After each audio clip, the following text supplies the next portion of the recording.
as good as they've ever been. $14,500 off list price or 0% financing on select new models. Folks, you heard that right. Smoking hot deals at Koppel. $14,500 off list price or 0% APR. So take that short drive down 144th Street or at koppelcars.com. STK number G269520. All deals with trade-in and approved credit. Shopping for new flooring is different today. Getting your questions answered, making the right selection, getting the best value, and installed quickly and professionally. Visit ostreetcarpet.com or shop our store. We'll answer all your questions and help you make the right choice. You'll be enjoying your new floor in just days for less than you'd pay elsewhere. Carpet, vinyl, wood, laminate, tile, and area rugs. We've got it all. O Street Carpet. 1732 O Street. Family owned and operated. Always the best value. It seems like just the other day, I was building my first house. I've seen many changes to our building market in Lincoln. It's been a fun road.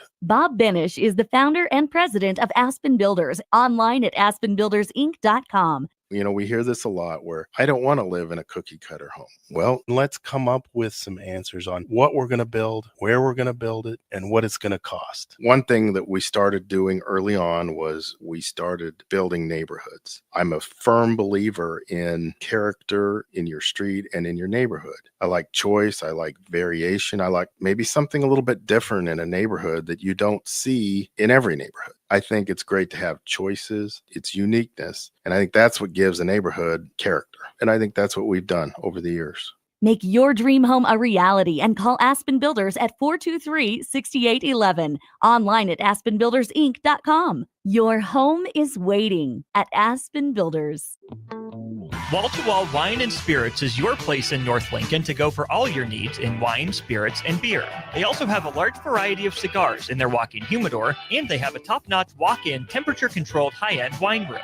Plus, you can enjoy free samples from their tasting bar. There's only one place to go for all your needs for spirits and cigars. That's Wall-to-Wall Wine and Spirits on North 27th Street in Lincoln.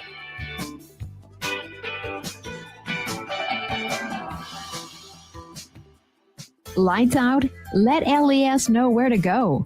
Powerline matches your phone number to your service address so LES can respond to outages faster. Keep your information up to date at les.com/powerline. 93.7 The Ticket, Fox, KFXL weather. Brought to you by Bryant Air Conditioning, Heating, Electrical, and Plumbing. Your Lincoln forecast for today, we'll see lots of sunshine with light winds. It'll be hot with an afternoon high around 95. Tonight, clear skies and light winds with a low around 67. And tomorrow, we'll see mainly sunny skies. It'll be breezy and hot with a high again near 95. I'm meteorologist Kyle Tucker for 93.7 The Ticket and theticketfm.com. This is Lincoln's home for sports talk on the FM dial. Also online at theticketfm.com. On the internet, KNTK FM Firth, 93.7 The Ticket.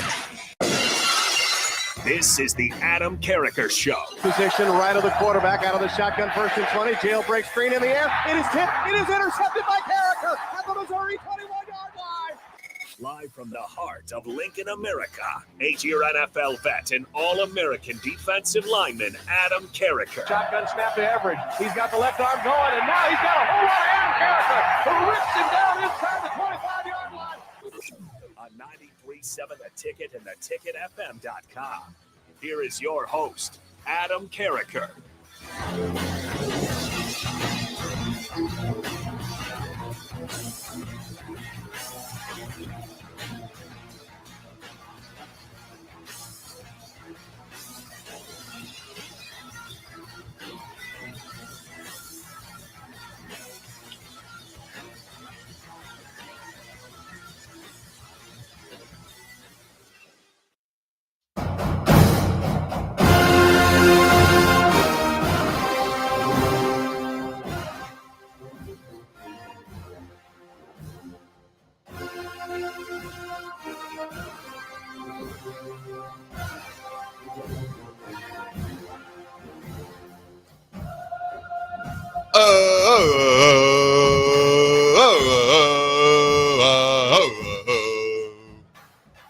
All right, Jake. So I didn't tell you why. But last night I texted you, like really late, by the way. Sorry about that. 11 p.m. Can we start the show off tomorrow with the war chant? So I didn't know if we could. Do we got the rights? How does this all work? You said, yeah, no problem. I didn't tell you why, though. Why do you think I wanted to start off the show today with the war chant? I have no clue. I just really enjoy it. I was listening to this morning, grabbing it for the show and just thinking, man, this is college football right here. I can't wait. So there's multiple reasons. Number one, I have always loved the war chant. I think I've mentioned this before on this show. I grew up liking the Atlanta Braves, okay? Growing up as a kid, my parents were gone all day at work, so I'd be doing stuff throughout the day, but there was always two baseball teams on TV. The Cubs, WGN, sorry, just couldn't get into it. The Braves, though, Tom Glavine, John Smoltz, Greg Maddux, Fred McGriff, Chipper Jones, all these dudes, okay? Ryan Klesko, back when they were really, really good, making the World Series, finally won a World Series eventually in the 90s. But the war chant, I freaking loved it. The Atlanta Braves war chant, okay? Back when all the Florida teams were really good in college football, Miami, Florida, Florida State.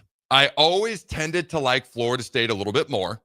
For one, admittedly, I kind of like Charlie Ward. He was redonkulous back there. All right, now, obviously, I did not root against him when we played them in the Orange Bowl those 2 times. But other than that, I found myself rooting for Charlie Ward.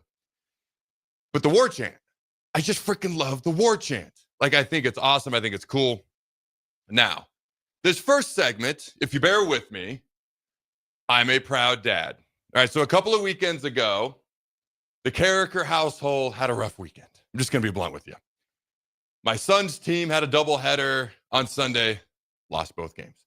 My daughter's 9U baseball team, yes, she plays with boys, the Braves, hence the war chant, but I'll come back to that in a minute, got swept as well. Lost to the same team twice, a team that had demolished them earlier in the season in a tournament championship game.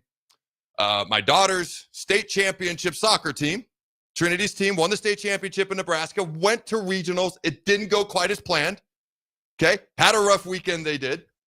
And so it's just kind of like, wow, that's a rough weekend. You know, my wife kind of laughed and like, it happens. You know, you move on. This was a much better weekend in the Carriker house. You got to understand, I got a lot of kids. A lot of sports are involved.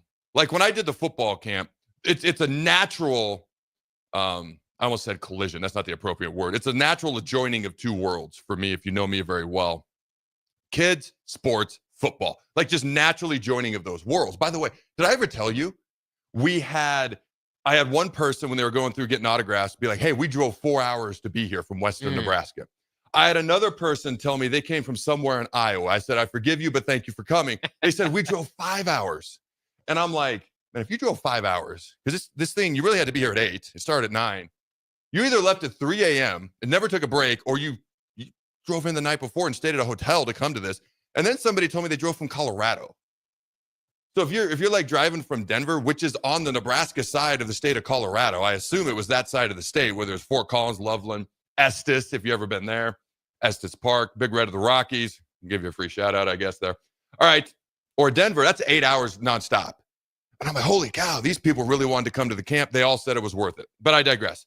That was just exciting to hear. Like people felt like it was worth it. Did you have something? We did. We talked to me and DP. We talked to somebody that drove in from Kansas, and it was cool because we asked them, we're like, oh, you must be Husker fans. They're like, no. They said their son just knew all these players and people that were there. And so, you know, he must have been kind of leading the family as far as college football coverage because he saw the opportunity, got him to go.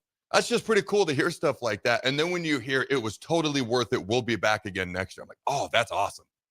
Just between you and me, I had a couple people be like, from Omaha, be like, I don't know if we can make it. I'm like, okay. Anyways, spoiled. I'm just kidding. No. It was phenomenal.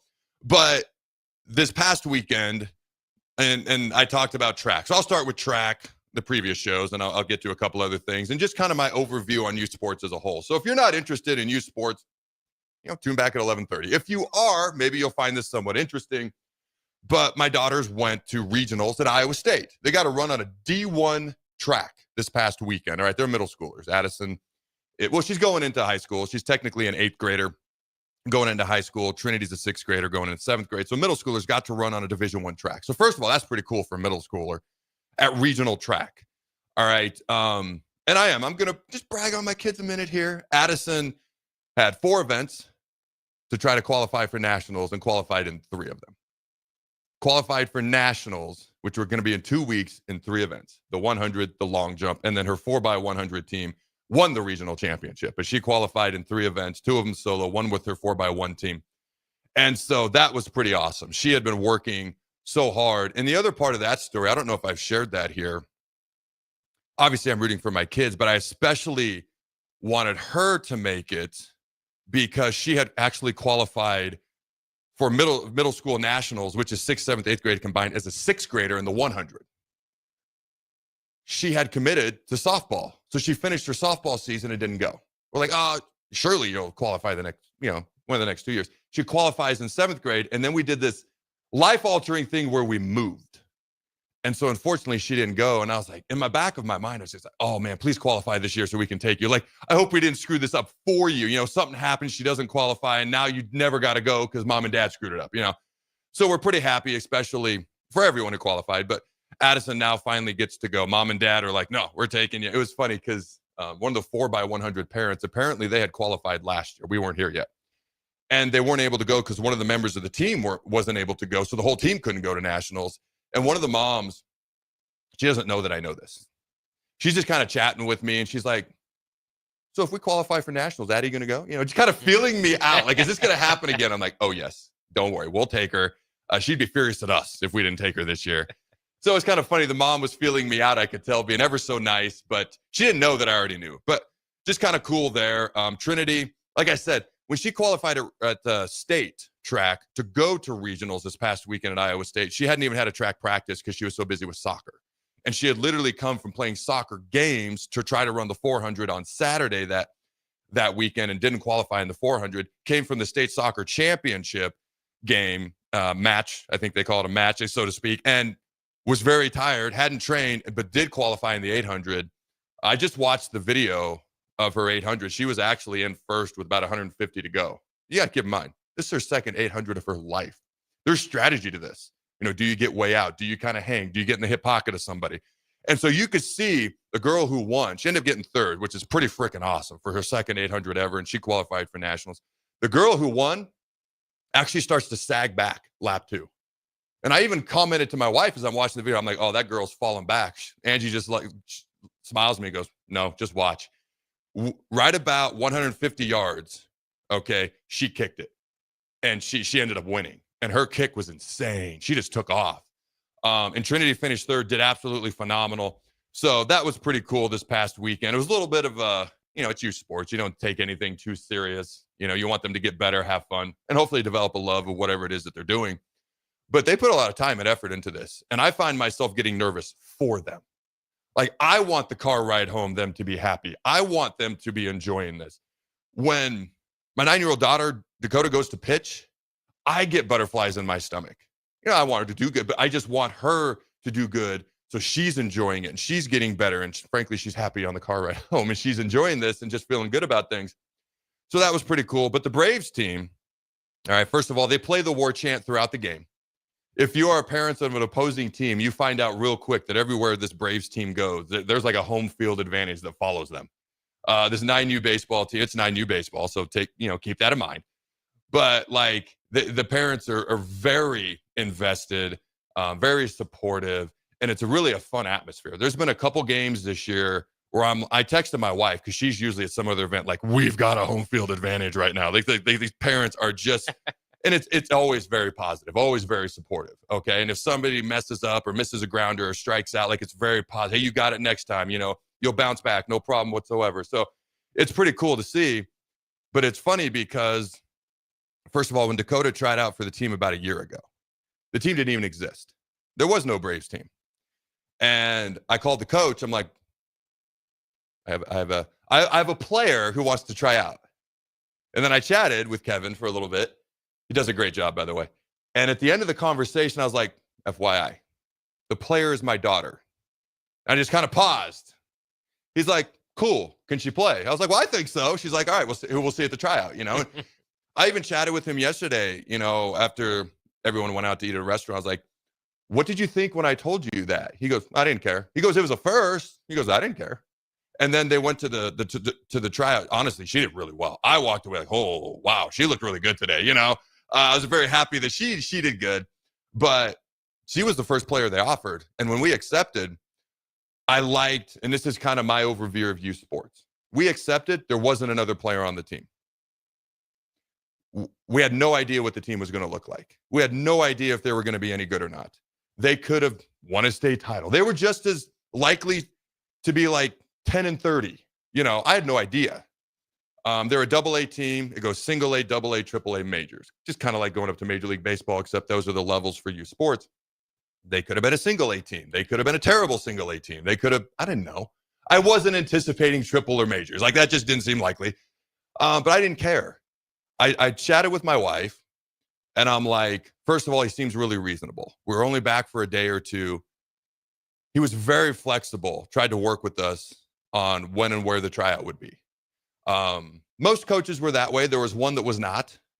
And even though they offered her, I was like, thanks, but no thanks. Like, seemed a little too intense for 9-year-olds. I was like, all right, easy here.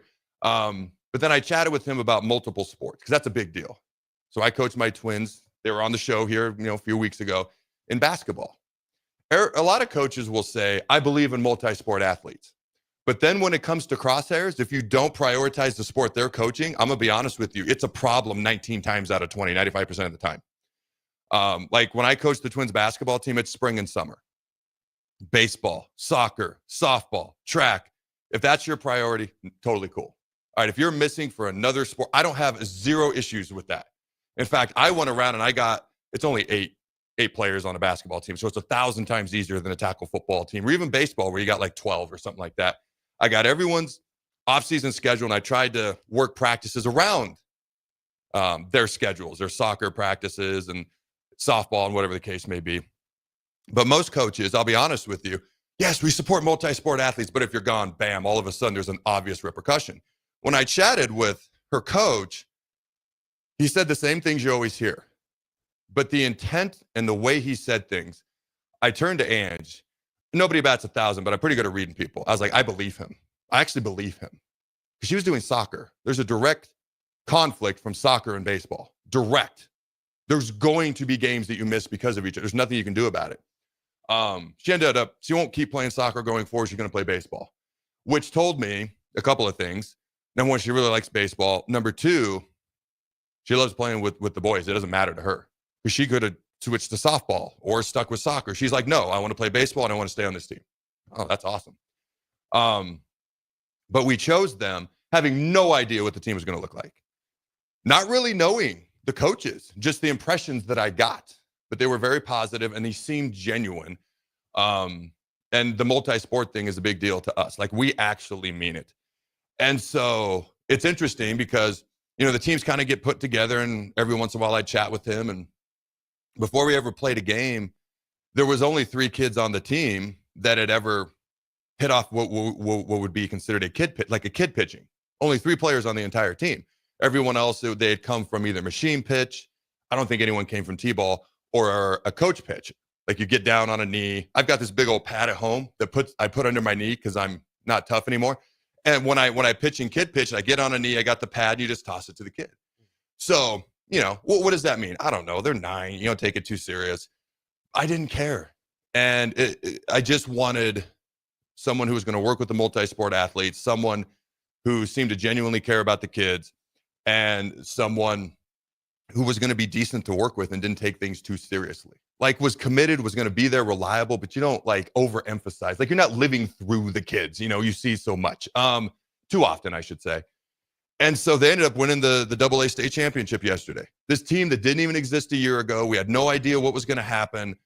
I remember early on, we won a few games right away, and I was like, holy cow, all right, maybe we'll be better than average. And then I remember the coach saying to me, we're about to play a team that won like a state championship last year. We'll see what happens. I didn't know what was going to, I honestly didn't have high expectations. This team won a state championship. We didn't exist a few months ago. Like they probably got the advantage. They went out and won both games and I about fell over. I was like, oh, wow. All right, we might have a little something here as far as winning some games. That's not the priority, but that's cool. They just got better and better and better. And they ended up winning 6 straight games Friday, 2 on Friday, 2 Saturday, 2 Sunday, and won the AA state championship. And Dakota's got this ring. She lost it, by the way, when we got home yesterday. Uh-oh. Kevin, if you're listening, you about got a frantic phone call last night. She was freaking out. And her twin sister, Desi, of all people, who could not care less about baseball, softball, was like, I'll help look.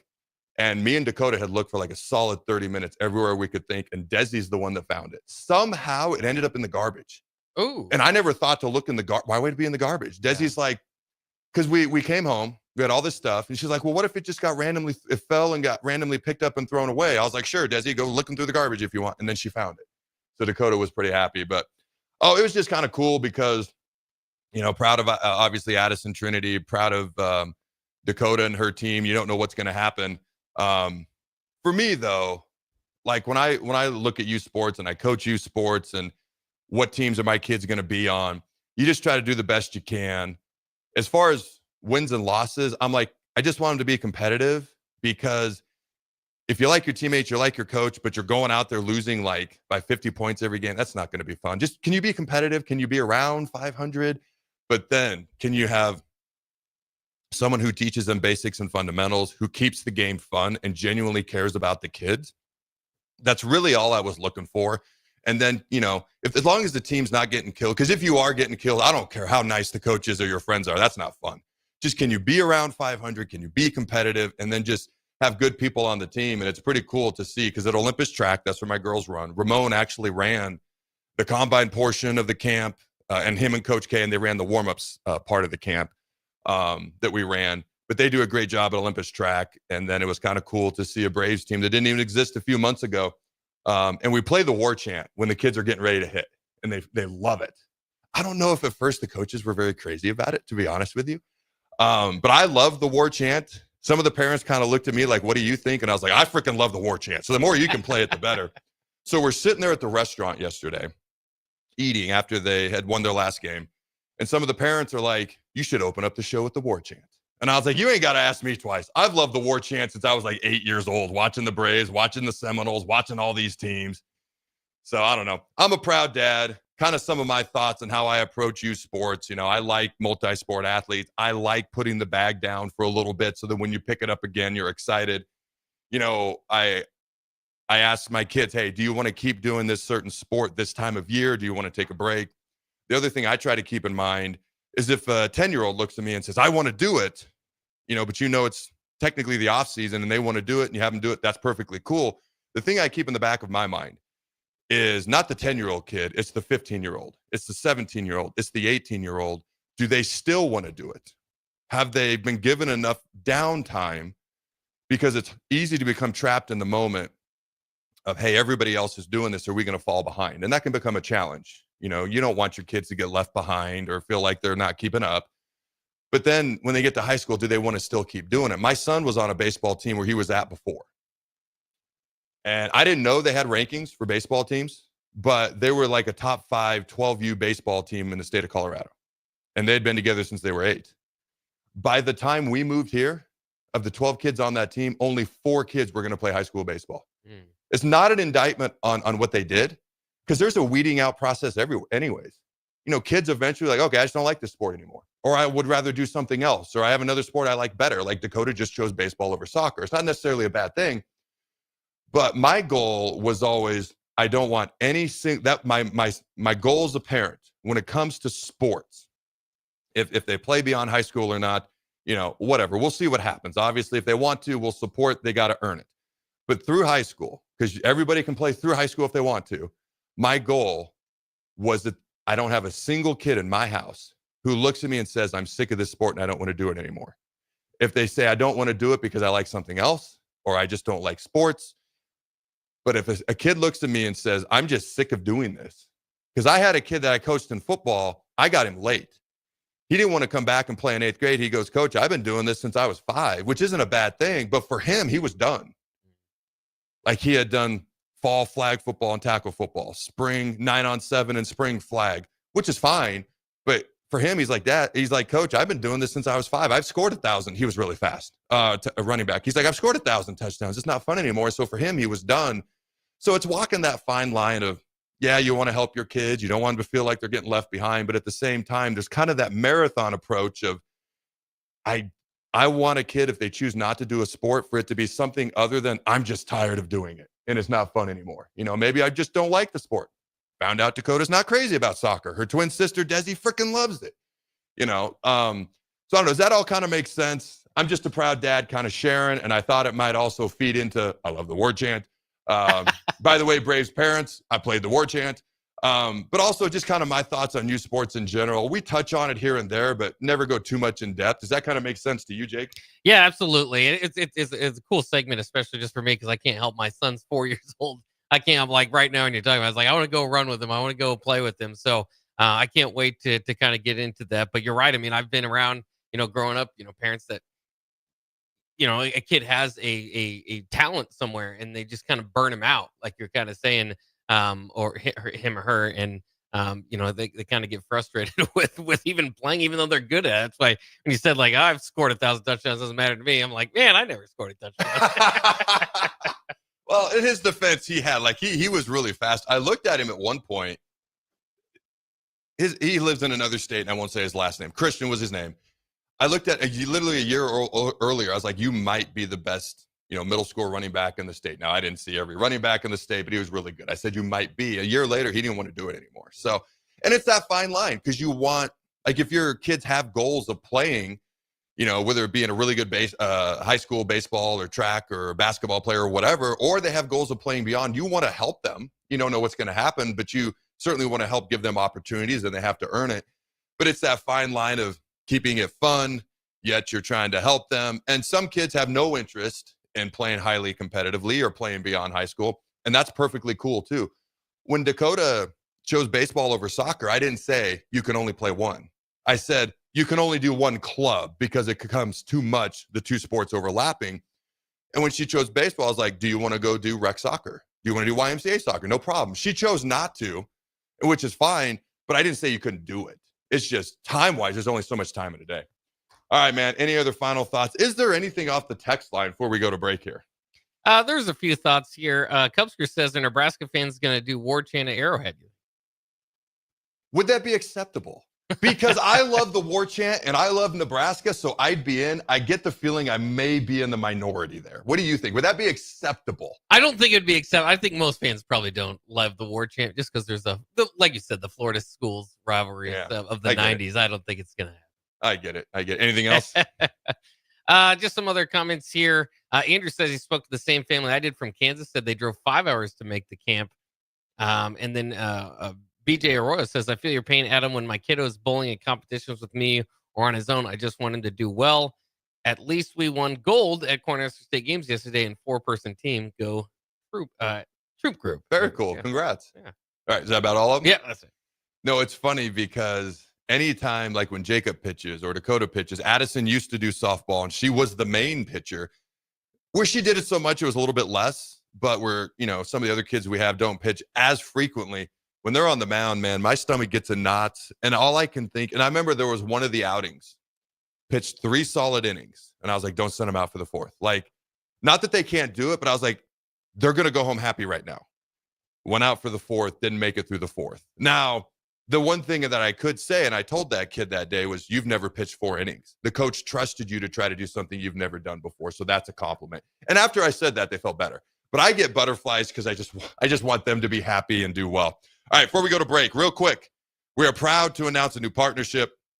All right, Hour 1 of the Adam Carriker Show is sponsored by Hamilton Telecommunications, bringing you the latest quality technology and communication services since 1901. Ladies and gentlemen, learn more about their residential and business services at HamiltonTel.com. That's HamiltonTel.com. Don't go anywhere. We'll be right back. Shopping for new flooring is different today. Getting your questions answered, making the right selection, getting the best value, and installed quickly and professionally. Visit OStreetCarpet.com or shop our store. We'll answer all your questions and help you make the right choice. You'll be enjoying your new floor at just days for less than you'd pay elsewhere. Carpet, vinyl, wood, laminate, tile, and area rugs. We've got it all. O Street Carpet. 1732 O Street. Family owned and operated. Always the best value. Attention all Wings fans, Buffalo Wings and Rings has daily specials that will make you want to stop in on all days of the week. Kids eat free on Mondays, and on Tuesdays, enjoy 40% off boneless or traditional wings at a price that makes the whole family happy. And come back on Wednesdays for $1.39 chicken tenders all day long.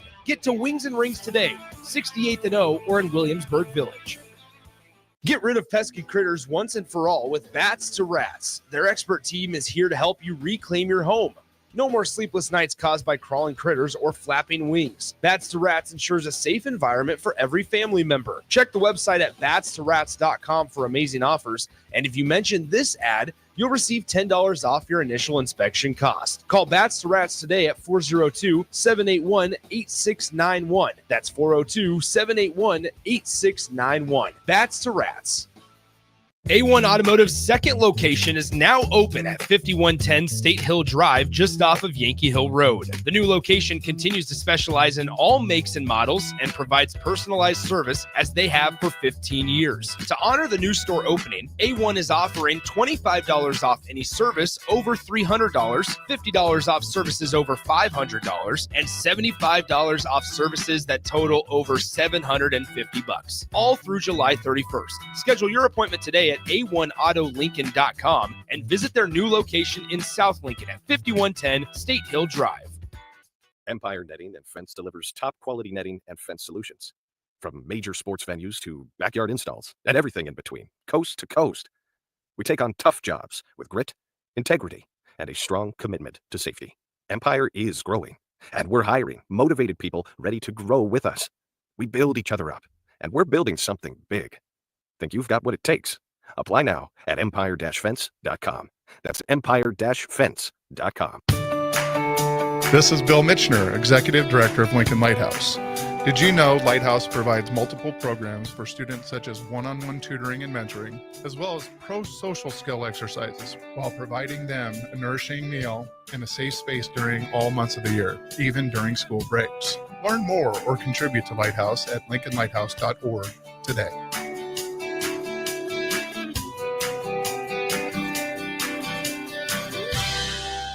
When you were a kid, clubs were cool. Robotics club and space club and stuff like that. But what do adults get?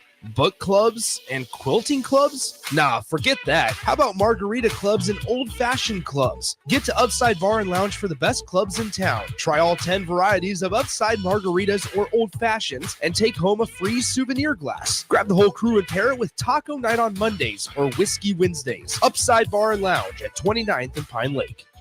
Select Plumbing and Utility has been serving Lincoln and the surrounding area for 14 years, and they're not slowing down. Select Plumbing and Utility handles all your plumbing needs, from faucets and water heaters to full renovations, and they can even help with your heating and cooling needs. They're also Lincoln's underground experts, repairing and replacing broken underground water and sewer lines since day one. Contact Select Plumbing and Utility today at 402-560-6197, assuring excellence in every situation, opportunity, and challenge. That's 402-560-6197. Hey there, this is Paul Scheel, owner of High Electric.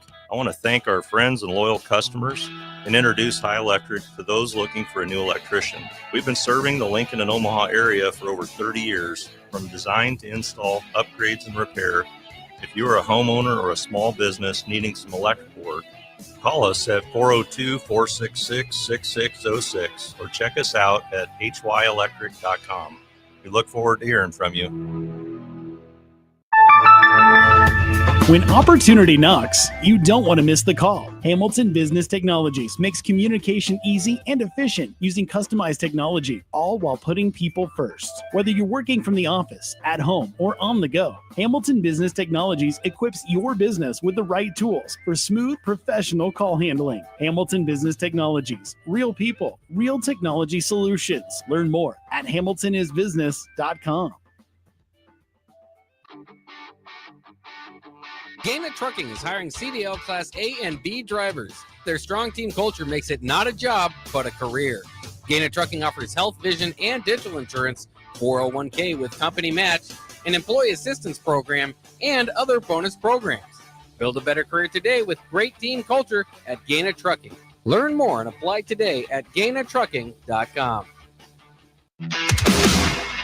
This is the Adam Carriker Show on 93.7 The Ticket and theticketfm.com. All right, welcome back, ladies and gentlemen, to the Adam Carriker Show here on 93.7 The Ticket. Jake tells me the people have turned on us, but we'll get to that in a minute. All right, I forgot to do my whole entire regular intro. If you didn't know, now you know. This is the Adam Carriker Show here on 93.7 The Ticket. All right, you're going to get unique insight, unbridled honesty. Producer Jake and I are going to have a whole lot of fun in the process, and I'm probably about to throw him under the bus with the people, but we'll see what the people have said when Jake lets me know. You're going to hear Husker sports, college football, sports in general. Now, again, before we dive into that, all right, it's kind of cool because you never know what's going to happen. All right, so I've learned more about track. Track wasn't a big deal to me growing up. I'm not someone who's going to run more than 20 yards, not very frequently. And I was always doing baseball, despite what my Wikipedia used to say. It said I was a long jump champ. Not true. Said I boxed in Nebraska Wesleyan. These things were finally fixed years ago. Like, that doesn't even make sense. I'm going to play football at one school and box in another school.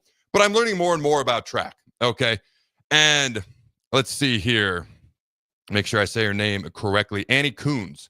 Now, if you know who she is someone who never made the national podium, failed in her college soccer fitness test, failed every fitness test she ever ran, I might add. It says here in front of me.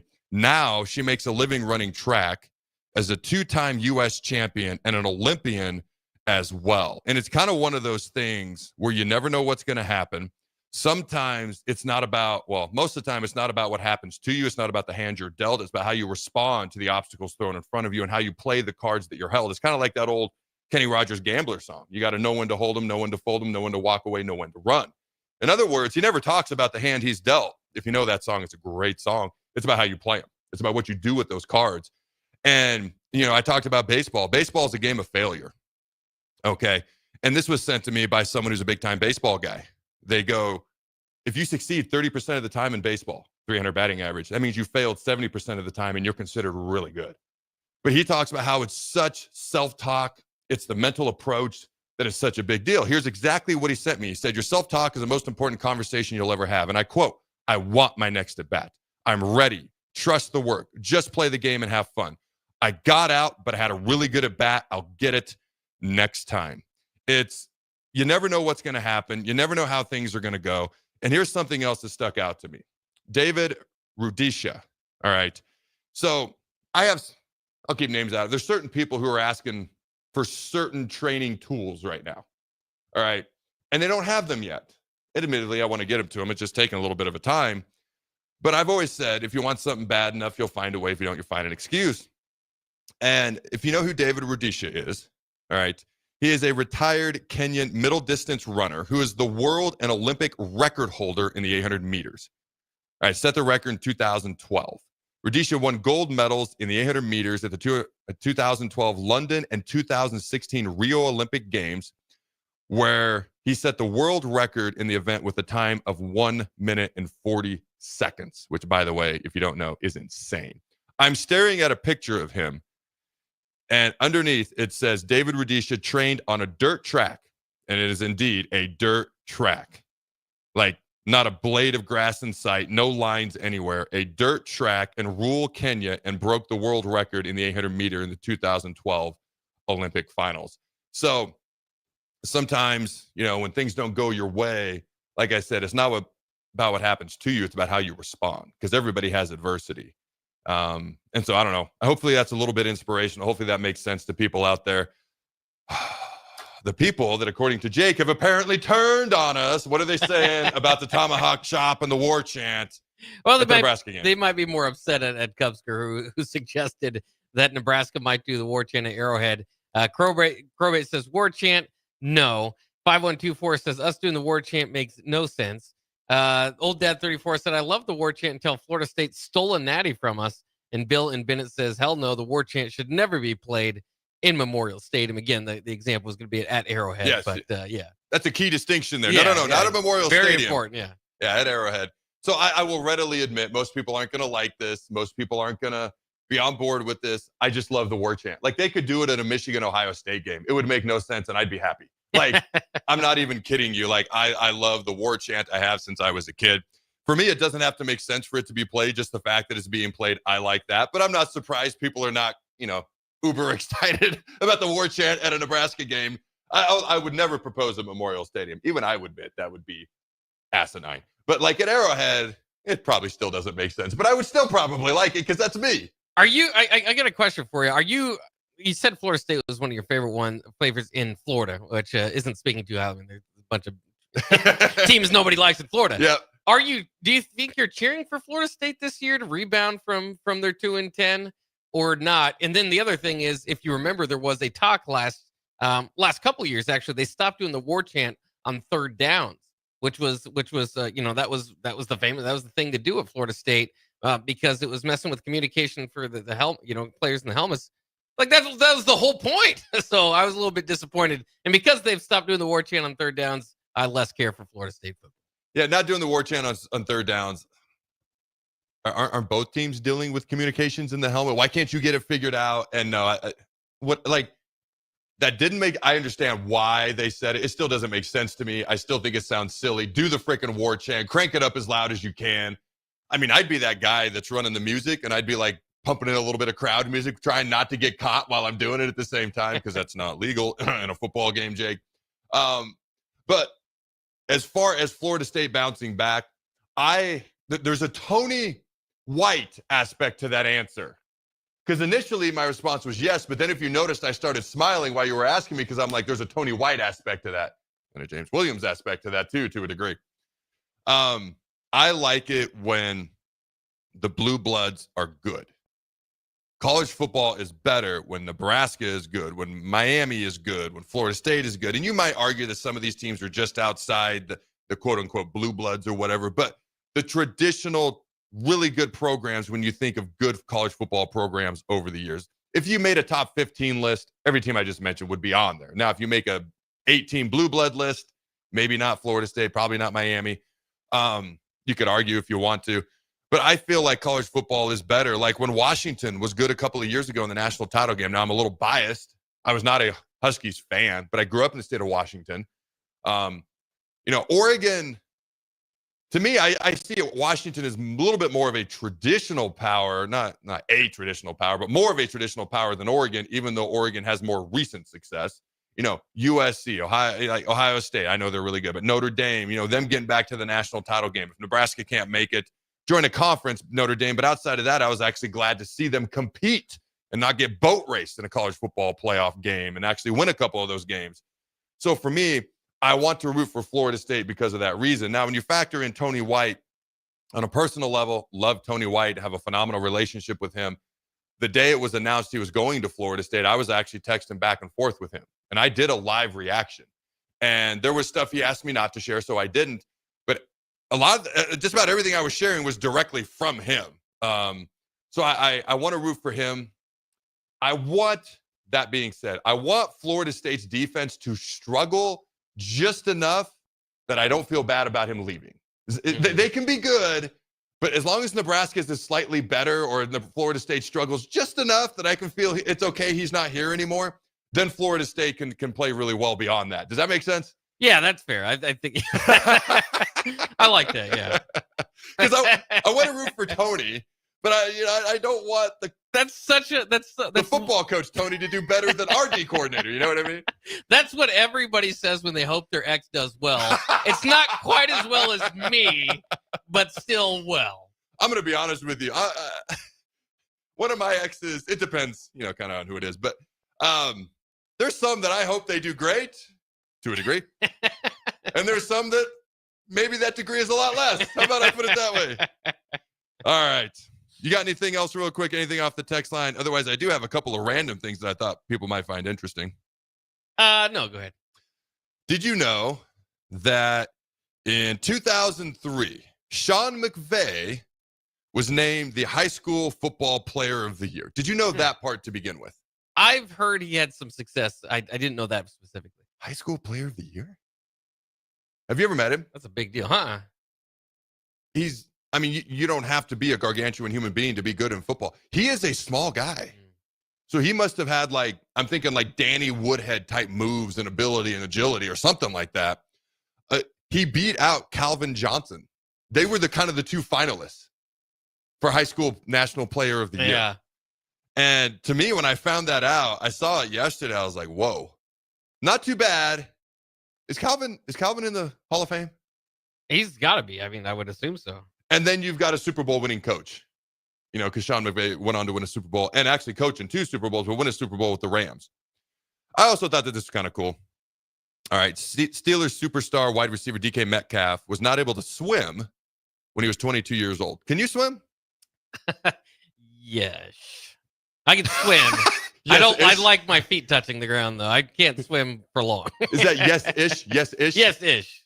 Like, okay, if we dropped you, there's a big difference between swimming in a pool and swimming somewhere where there's currents. So let's say we dropped you in the ocean 100 yards from shore.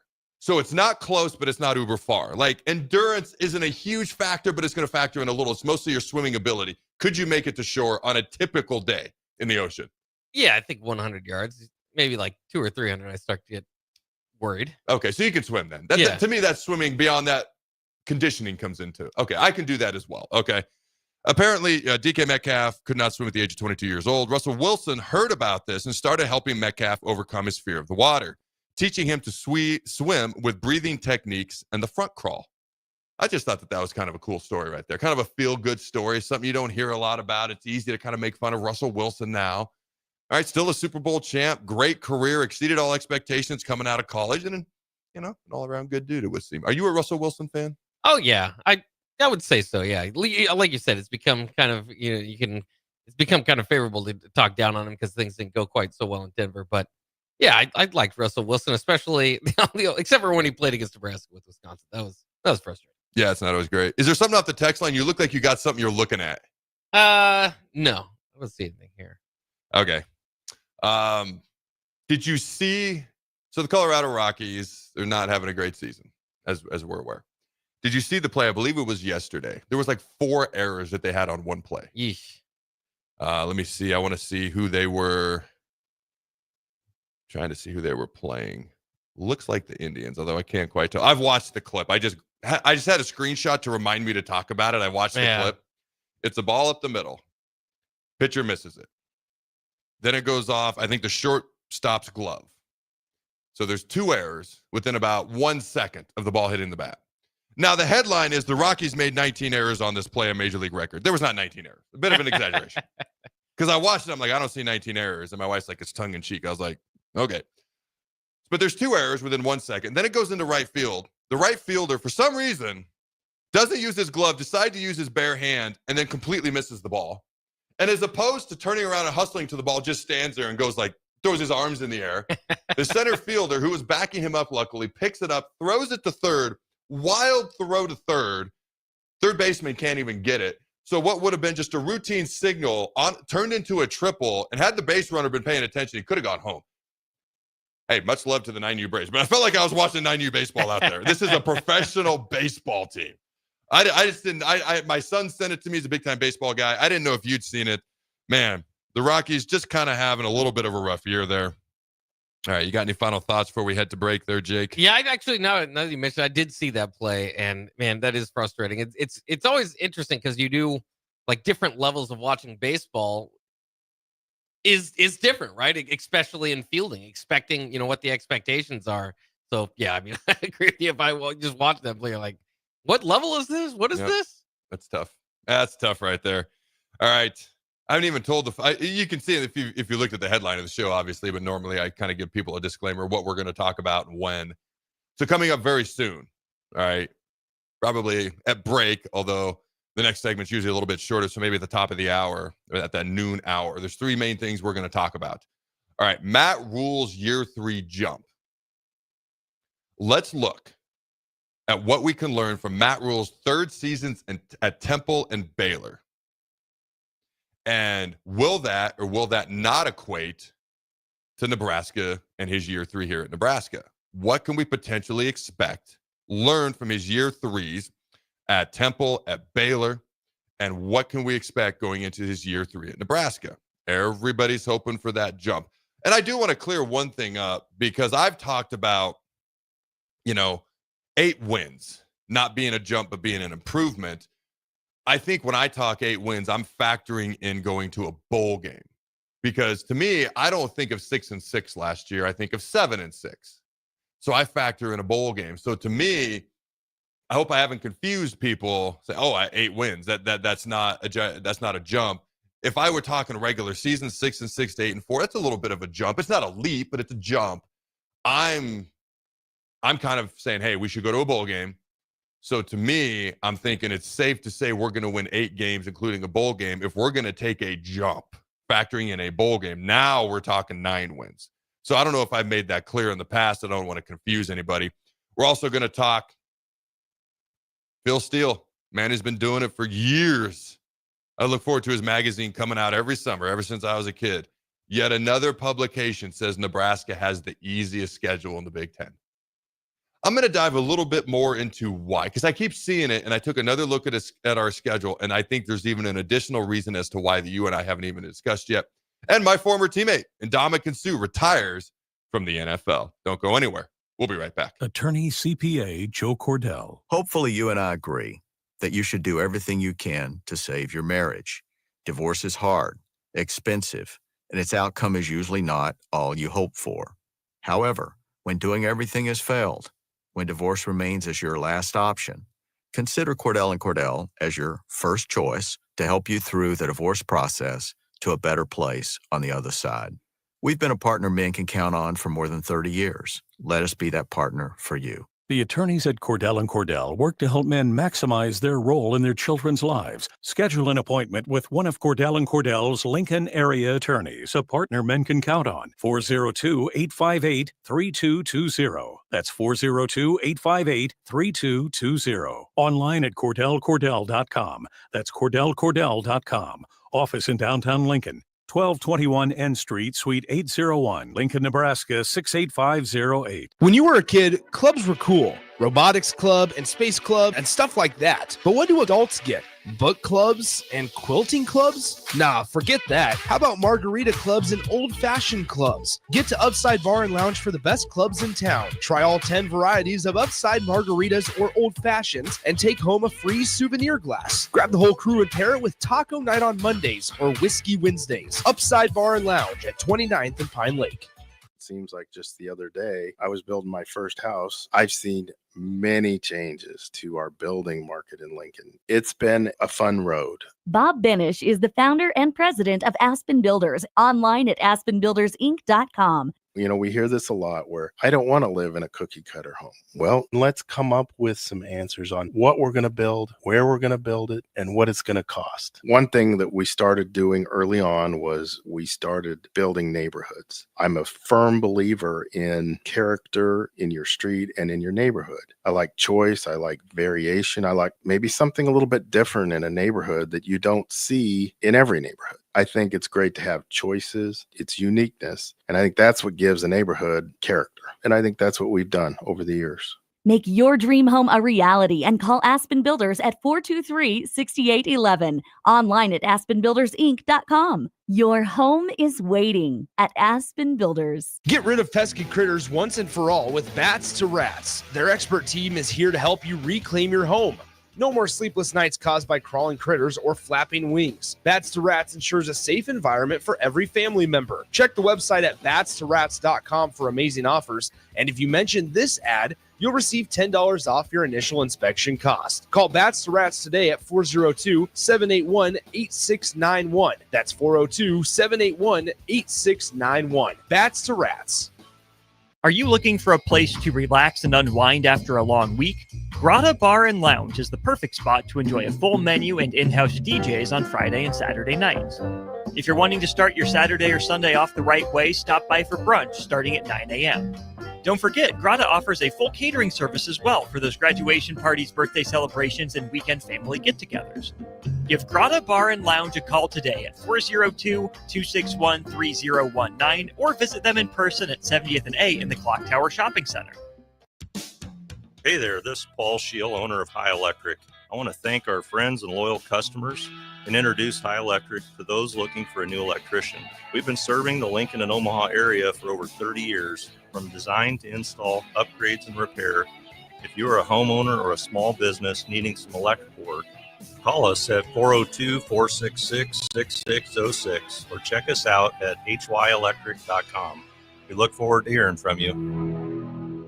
If you're a veteran, our nation has created a wide range of benefits to thank you for your service, but it can be difficult to navigate the process of determining eligibility, filing claims, appealing decisions, and securing the benefits you've earned. Speak to your county veteran service officer or the Nebraska Department of Veterans Affairs State Service Office to see what's available to you and your family. These services are 100% free, so visit veterans.nebraska.gov today. Sponsored by the Nebraska Department of Veterans Affairs, aired with the Nebraska Broadcasters Association and this station. Big box stores are tempting for buying equipment for your high schooler in sports or for yourself in your sports leisures. But buying new is awfully expensive. Why not go somewhere with new and used options? Play It Again Sports has quality, slightly to gently used equipment, and 50% of their inventory is actually new equipment. And it's more than baseball, softball, and golf. They also have equipment for disc golf, fitness, hockey, and more. Plus, they're always buying products. Bring your gear you're done with and get trade money on the spot. Play It Again Sports at 48th and Vine. While folks love all of Hog Wild's award-winning barbecue options, many have a real soft spot for the Carolina pulled pork sandwich. Hog Wild serves their tender, slow-smoked pulled pork on a soft bun and piles it high with tangy coleslaw. There's nothing else on the menu like it. The added bonus? You get to have a side dish like curly fries or baked beans. Order online at GoHogWild.com. Hog Wild Pit Barbecue, 3210 Cornhusker Highway in Lincoln. But don't be late, we close at 8. This is the Adam Carriker Show on 93.7 The Ticket and theticketfm.com. Boom! Welcome back, ladies and gentlemen, to the Adam Carriker Show here at 93.7 The Ticket. Just a friendly reminder, hour one of the Adam Carriker Show is sponsored by our good friends and partners at Hamilton Telecommunications, bringing you the latest in quality technology and communication services since 1901. Learn more about their residential and business services at HamiltonTel.com. That's HamiltonTel.com. All right. Are people still attacking us for the war chant at Arrowhead, or are we back on their good graces now? Where are we at now? I think we're back to good now. I think mostly they were attacking you. I'm just saying, even though I'm the one that said I would actually support it. But all right, Ndamukong Suh retires from the NFL. Now, it was interesting because he hadn't played in a couple seasons, and it's one of those things where you kind of just assume a guy is done when you haven't seen him for a couple years. It was 2 years before, maybe even been 3 for me, from time my last game to the time I officially retired. And I haven't specifically spoken to Sue about this. We've interacted a couple times recently about potentially doing an interview at some point. I know he's got his own podcast now, so I got to check that out. I've not heard an episode yet. But typically the way that works is you may not be on a team, but you're staying in shape, you're working out. Honestly, you never know when you might get the phone call. You might get the phone call. Remember Eric Weddle got the call going into the playoffs when the Rams. Oh, yeah. So former Utah safety, him and I were at the Senior Bowl together. Great dude, freaking great dude. All pro, now a Super Bowl champ. I think he played 12, 13 years. He was retired.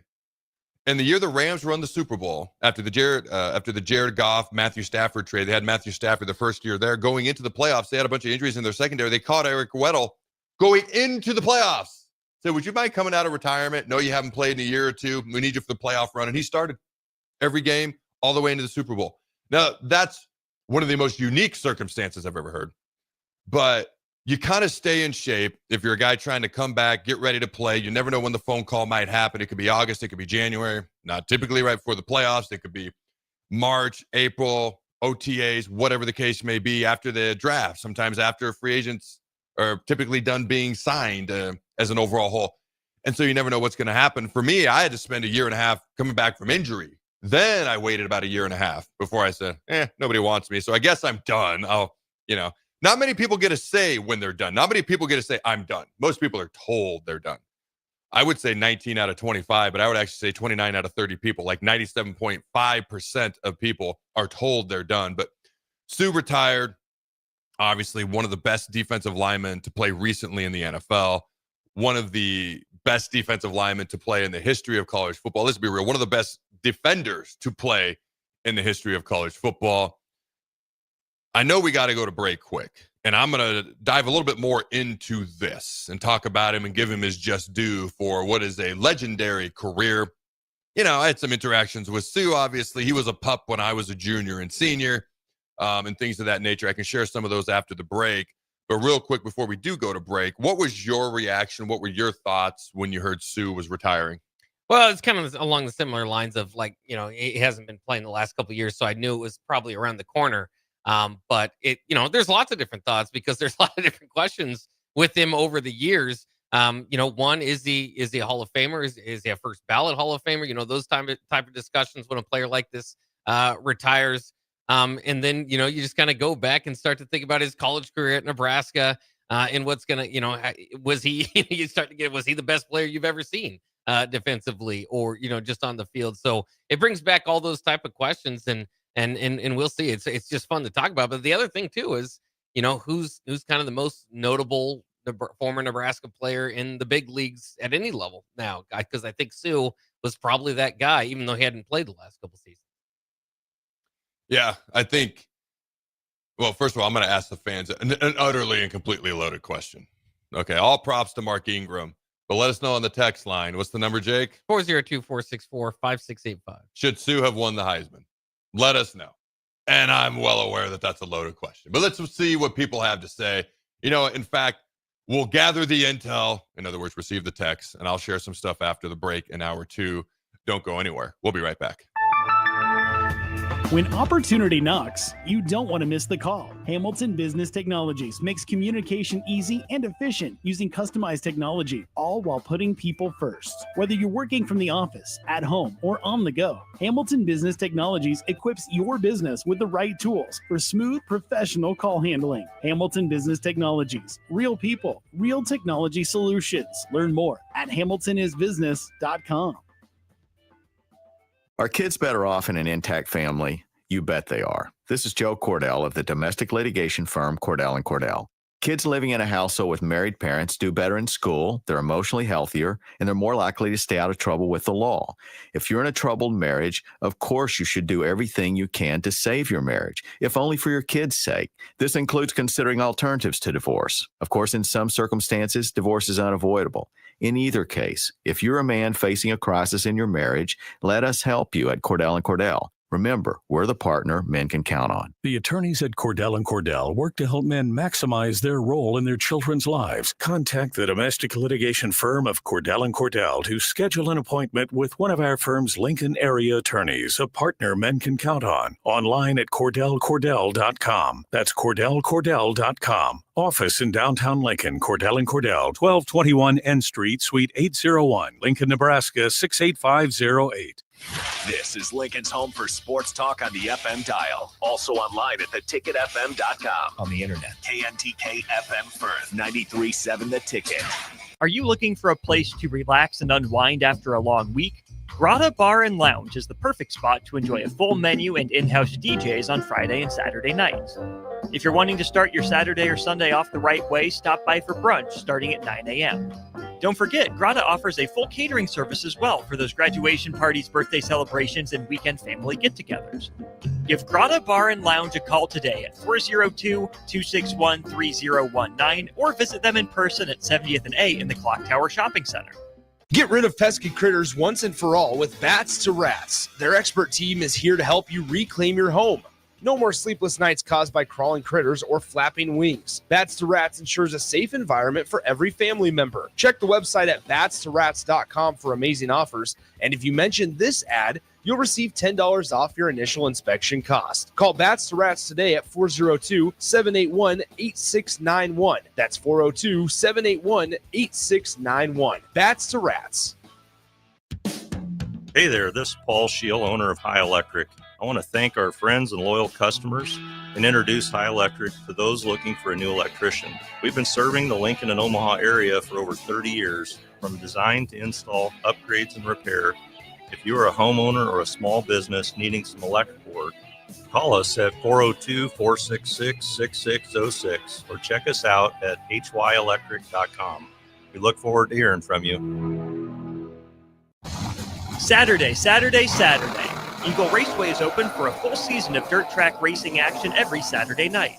Don't miss the epic battles on the high banks of Eagle Raceway each Saturday between the Nebraska Septic Sprint Cars, Nebraska Lottery Modifieds, Avid Realty Sport Mods, Valentino's Hobby Stocks, and A1 Iron Stock Cars. Let's go racing. Eagle Raceway, just 10 miles east of Lincoln on O Street. Check out the full schedule at eagleraceway.com. Are you looking to upgrade or improve the garage door on your home? This is Cameron Hall of Doors Plus. At Doors Plus, we guarantee to offer a wide selection of options from 5 leading garage door manufacturers as we deliver a free estimate, exact measurements, and rapid installation with a 3 to 5 week time frame. When you choose Doors Plus for your residential garage door needs, you'll work with our experienced technicians and be ensured that your new door seamlessly complements your home. Give us a call at 402-590-5800 or visit us online at doorsplusllc.com. Doors Plus, garage doors, and more. Looking for a financial partner that truly makes a difference? Modern Woodman is a member-owned fraternal financial services organization. We can help you plan for all stages of life, from protection to saving to retirement. We also offer member benefits, social activities, and volunteer opportunities to help your family and community. I'm Sean Erickson, your Modern Woodman representative in Lincoln. Call me at 402-483-6515 to start the conversation. Modern Woodman of America, touching lives, securing futures.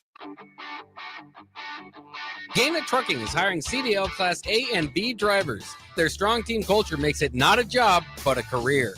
Gaina Trucking offers health, vision, and dental insurance, 401k with company match, an employee assistance program, and other bonus programs. Build a better career today with great team culture at Gaina Trucking. Learn more and apply today at GainaTrucking.com. Are you looking for an exciting new way to put your skills to work? Explore new career options in the fintech industry at Currency, a Sandhills global company. We offer full-time positions in financial sales, compliance, operations, and other fields. We also offer a 4.5-day work week, an attractive benefits package, and opportunities for advancement. Put your motivation to work and grow with us at Currency. Visit gocurrency.com/careers to learn more. In every office, there's 2 types of people. There are those who bring in bagels and those who eat the bagels that someone else brought in. Everybody likes the first person. Be that first person. Weekday mornings at 7:30, you have a chance to win a business box of bagels from Bagels & Joe. All you have to do is shut up, Sipple. 2 questions for you, 2 for Sip. Win, and the bagels are yours. Lose, well, you don't want to lose. You lost Monday, you lost Wednesday, you're a loser. Shut up, Sipple. Weekday mornings at 7:30, brought to you by Bagels & Joe. This is the Adam Carriker Show. Position right of the quarterback, out of the shotgun, 1st and 20. Jailbreak screen in the air. It is tipped. It is intercepted by Carriker at the Missouri 21-yard line. Live from the heart of Lincoln, America, 8-year NFL vet and All-American defensive lineman Adam Carriker. Shotgun snap to Everidge. He's got the left arm going, and now he's got a whole lot of Adam Carriker who rips him down inside the 25-yard line. On 93.7 The Ticket and theticketfm.com. Here is your host, Adam Carriker. All right, ladies and gentlemen, welcome into hour 2 of the Adam Carriker Show here on 93.7 The Ticket. If you missed hour 1, I went on a youth sports rant. It wasn't really a rant, but we talked some youth sports for a little bit. Jake turned heel and said we should do the tomahawk chop. Isn't that exactly what you said? It went something like that, I think. I said I love the war chant, and I wouldn't be opposed to doing it at Arrowhead. The people were not crazy about it, but I'm not normal, and what else is new? What else are we talking about? Oh, yeah, Ndamukong Suh retired. All right. We got anything real quick before I chat a little bit about that there, Jake, or no? We did have 2690 says, just as certain as Iowa has bad corn and poor quarterback play, Suh deserved the Heisman. That is one of my favorite texts we've ever gotten. Can you read that again for the people? Just as certain as Iowa has bad corn and poor quarterback play, Suh deserved the Heisman. Dude, that and the one where Andy Jurassic said, like, your national championship would be, what do you say, Minnesota and Texas? Iowa. In Iowa. Yeah. Texas versus Iowa made it even better. Those are my 2 favorite texts we've ever gotten right there. They're both kind of like jabs at people. What's that say about me there, Jake? You like watching others crumble. I like to make people squirm. All right. Yeah, What else? Actually, what else have we gotten along the question that I posed for the fine folks at home? Should Ndamukong Suh have won the Heisman? What are some of the other responses we've gotten there? And then I know it's a loaded question, but go ahead. Yeah, I mean, not too much as far as there's just a couple of people that said yes. So everybody in Nebraska is going to continue to argue that. Though I will remind people, it's not like he finished second; he did finish fourth in the voting. That's a fair point. Okay, because Mark Ingram won it that year. So Mark Ingram, phenomenal college player, phenomenal pro career. Not questioning any of that. In my opinion, though, he's not one of the stronger Heisman winners we've had. If you look at the separation in the voting, it was very close. There's been other years when there's been bigger separation in the final voting for the Heisman from 1 to 2 and 2 to 3. Like the separation from Ingram to Suh is not all that different than a lot of years, the separation from 1 to 2 in the Heisman voting. Now, it is fair to point out that Glover, right, 1972 Heisman voting, when Johnny Rodgers won it, our stud D tackle, All-American, one of the best to ever do it in the history of College Football Hall of Famer, finished third. Actually finished a slot higher than Suh, and I think he gets forgotten about simply because he played a while ago. So just to point that out as well. All right, Ndamukong Suh, one of the most dominant defensive linemen in recent NFL, and of course, throughout all of college football history, announced his retirement. The 38-year-old who last played in the NFL in 2022 shared on social media, all right, that he was going to retire. Also, it marked the 1-year anniversary from when his father passed away, all right, and he honored his father's final advice to move on to the next chapter of his life. Suh's retirement closes the book on a remarkable 13-year NFL career that saw him play for 5 teams, here in 5 Pro Bowl selections, and also a Super Bowl ring as well. Now, he was drafted number 2 overall by the Detroit Lions that year in the 2010 NFL Draft out of Nebraska. Obviously, standout collegiate player, one of the most decorated defensive players in the history of the NCAA, earning such accolades as Associated Press College Football Player of the Year in 2009. His transition to the pro went to the pro level went very well. Easy for me to say. All right, he played really well right out the gate for the Lions. He had 10 sacks his rookie season. All right, he was the NFL Defensive Rookie of the Year in 2010 as well. Over his 13-year career, he played for the Lions, the Dolphins. He signed that big free agent deal with the Dolphins, okay? Los Angeles Rams. That's where he won the Super Bowl, right? It was with the Rams? Yeah. You sounded definitive on that. I'm pretty definitive as well. He won the Super Bowl with the Rams. Then he went to the Tampa Bay Buccaneers and Philadelphia Eagles as well. 600 career tackles, 130 TFLs, 71.5 sacks, 38 passes defended. I remember he had an insane knack for knocking down passes at Nebraska too. So he did, by the way, he won it with the Bucks. I think they were runner-up maybe in that Super Bowl with the Rams. It was the Bucks, wasn't it? That's right, because him and Levante David got the ring. Okay, good call on that there, Jake. All right. Suh was also named to the NFL's All-Decade team for the 2010s. Obviously, one of the premier defensive tackles in the league for that decade as well. Now, he was known for being incredibly physical, intense, didn't say a whole lot sometimes, but almost like he didn't have to. All right, in the Super Bowl victory in 2020, recorded 10 tackles and 1.5 sacks throughout that postseason as a whole. All right, and let me see here. All right, got my place again. Sorry about that, ladies and gentlemen. Now, Suh did mention his dad had a big impact on him, as most fathers do, but I think it was extra special to him. He put out a whole social media message on it, the 1-year anniversary as well, and then retiring from the NFL. He does have a podcast now as well. It's based on, no free lunch. It's in large part finance-based, how to capitalize on finances and certain things that he's done and he's learned to help to make more money and take advantage of certain things that are available to people out there. So if you ever get a chance, you can check that out as well. So Suh, I think I shared maybe a month or two ago about the story the first time I met Suh. We were getting ready to play Pittsburgh. They had, I think it was my sophomore year. I can't remember for sure. They had an all Big East left tackle back when the Big East still existed in football. And so for me, that was like, all right, I'm playing a first-team all-conference guy. I hadn't done a whole lot yet. And so I ended up going out and playing really well that day. For me, that was kind of my coming out party in an actual game. I had practiced really well. There were a lot of expectations within the coaching staff, going into my sophomore year, and then I hurt my ankle pretty good. Okay. So going into my junior year was really kind of the anticipation. That's kind of where I broke out a little bit. But we're in the meeting room. I think it's the night before the game. So we're like going to go, we're watching film of Pittsburgh's offense. And then we leave. We get up to leave. We're going to go get snack, go to bed. We got bed check. And I get up to leave and I'm walking out. And I think it was Callahan. I could be wrong. It was so long ago. But I think it was Callahan was like, hey, I'd like you to meet this recruit. And I didn't think anything of it. You see recruits all the time. Sometimes they come, sometimes they don't. Sometimes they come and they stay. Sometimes they don't. So I met him, shook his hand, kind of moved on. I think something was said about he had played a lot of soccer growing up. And I think that's really the reason I kind of remember it. You don't hear that a lot.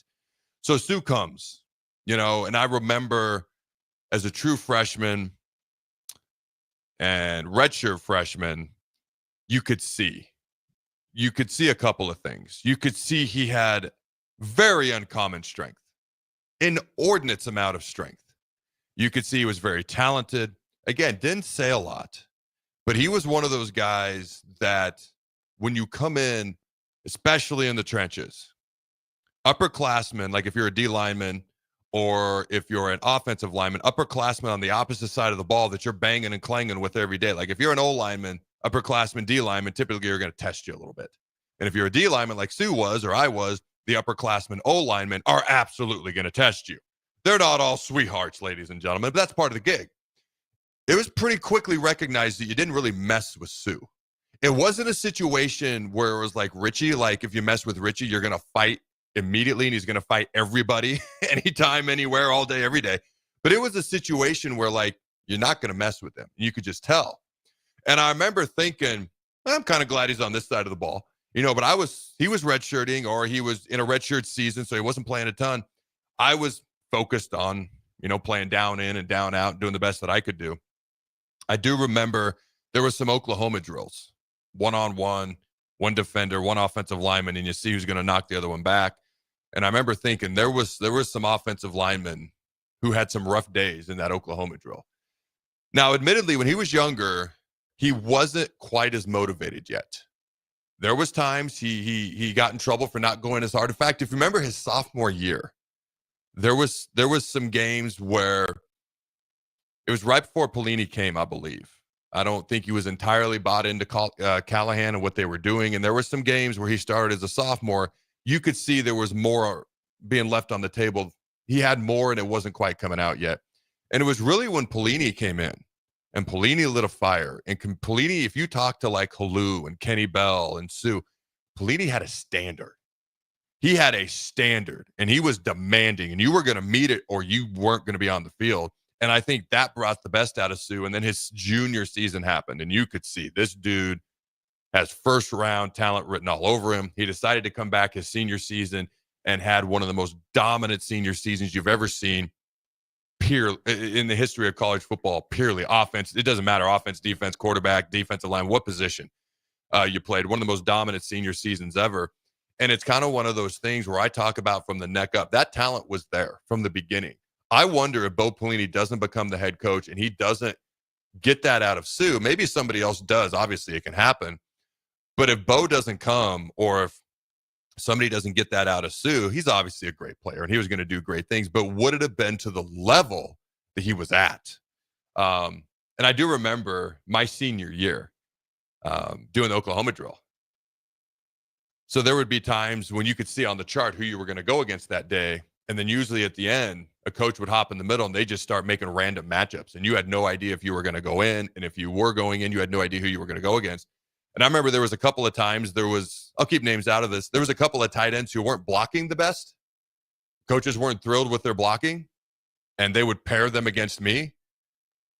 I just remember Callahan saying, I want you to destroy blank. Like, in other words, teach him a lesson. And somebody asked me at the end of the year, I did well in these Oklahoma drills. Like even big guys like Matt Slauson, I did well against them. Big, good offensive linemen. They're like, is there anybody you would not want to go against in an Oklahoma drill? Well, no, there's nobody I wouldn't want to go against because I'll go against anybody. Even if you win, I'll go against you. You better put your hand in the dirt and be ready to go again. Because even if you win 10 times, I'm putting the hand in the dirt the 11th time.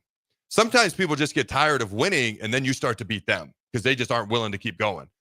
And I was willing to keep going, whether I was winning or losing. They said, okay, if you could pick one guy you think would be the most difficult to go against, who would it be?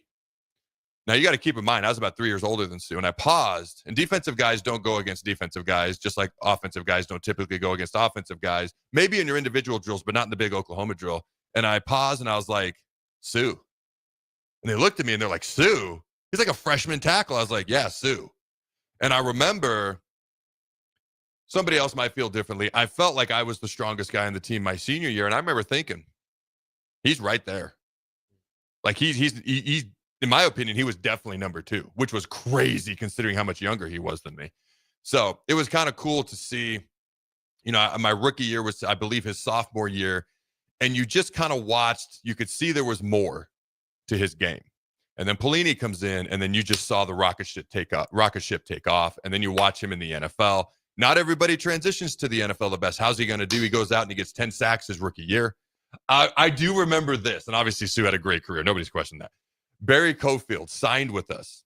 Okay.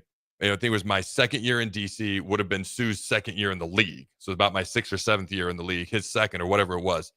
And Barry was watching film one time. I think we were going to play the Saints, and the Lions had just played the Saints, and Sue had like 2 sacks in that game. Barry goes, that guy's getting more lucky sacks than I've ever seen. And I was like, and I remember watching the film, and it's kind of that D-tackle jealousy. Like, you see someone else getting something and you want it. It's like, I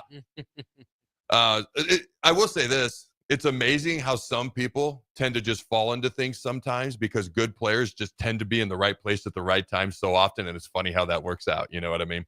Any final thoughts before we move on to the next topic there? No, it is. Again, you can talk about Sue for hours because it's just fascinating. The career that he had. You wonder, right, like you said about Pelini. Pelini had to re-recruit him back to the team in 2008. And then in 2009, because he probably could have went out and been a first-round pick, going into that draft. And he was just so dominant that, you kind of remember thinking about other guys helping. Remember, Jared Crick had 5 sacks against Baylor. And I always stick up for Crick because people say, well, he wasn't the same player once Sue left. He had the same numbers his sophomore and junior years with and without Sue. So I'll throw that out there. But still, 5 sacks. That might have helped a little bit that Sue was also rushing in on there. So, it was just amazing. But that is, again, the one thing that, and what I'm interested in, I don't think he's a first ballot Hall of Famer. I think he is a Hall of Famer. But those sack numbers might end up hurting him because those 10 that he got his rookie year were his high that he had throughout his career. And so you kind of look at some of the other people that have made it in or people that are trying to get in, his sack numbers are a little bit low, which would have been surprising to anybody, especially after that rookie year in the career at Nebraska he had, where he was just devastating everybody anywhere. The other surprising stat, only 1 interception, which you don't expect too many interceptions for a defensive tackle, also that rookie year. So he had a really great rookie year. He had a phenomenal rookie, NFL Defensive Rookie of the Year, and he did make the All-Decade. If you make the NFL All-Decade team, you're a Hall of Famer, in my opinion. Whether he's first ballot or not or whatever, he's clearly a Hall of Famer. Nobody's going to argue or debate that. All right. Is there anything off the text line before we move on to the next topic at all? No, I don't see anything. Though I did, again, going back to that Heisman race, I did want to say, because you said it was a close race, obviously, but it was kind of interesting because, in history, because I've heard it, and especially around here in Nebraska, we say, yeah, Ndamukong Suh should have won that. And people historically say that. Toby Gerhart probably should have won that. He was second to Mark Ingram in the total votes. So in first place votes, Mark Ingram had 227. Gerhart had 222. Sue, by the way, had 161. 1 spot behind Colt McCoy, who he clearly was better than, as we saw in that Big 12 championship game. But in total points there, so Mark Ingram had 1304 and Gerhart had 1276.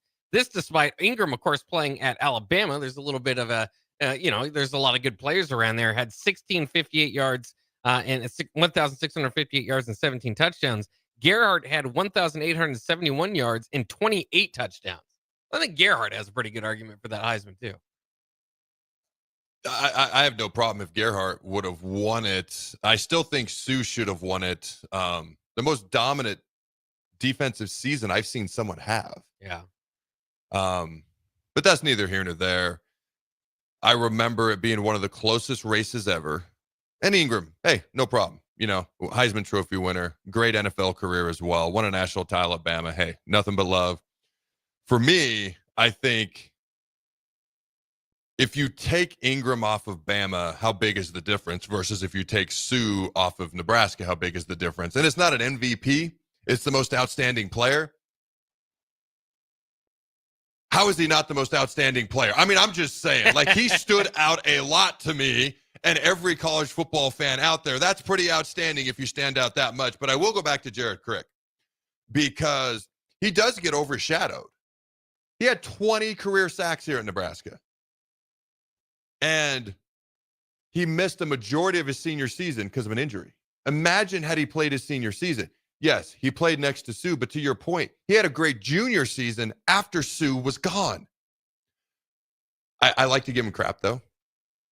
So he was doing media for a while. He had me on his show. I've had him on our show a couple of times. Now he's coaching high school football, so best of luck to him next season. He's going to do a phenomenal job. Maybe I should have him at the camp next year. There you go. That's not a bad idea. Guys keep popping in my head, but I digress.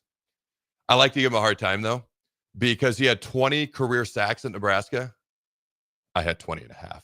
And I just like to poke him with that. Nice. I completely ignore the fact that he missed all those games his senior year because of the injury, but I'm just like, because he would have passed me. He would have. But in fairness to me, I missed games my sophomore year, so maybe I would have had more. But it is what it is. But I just like to give him that little poke. Hey, you had 20 career sacks. That's awesome. It's almost as good as me.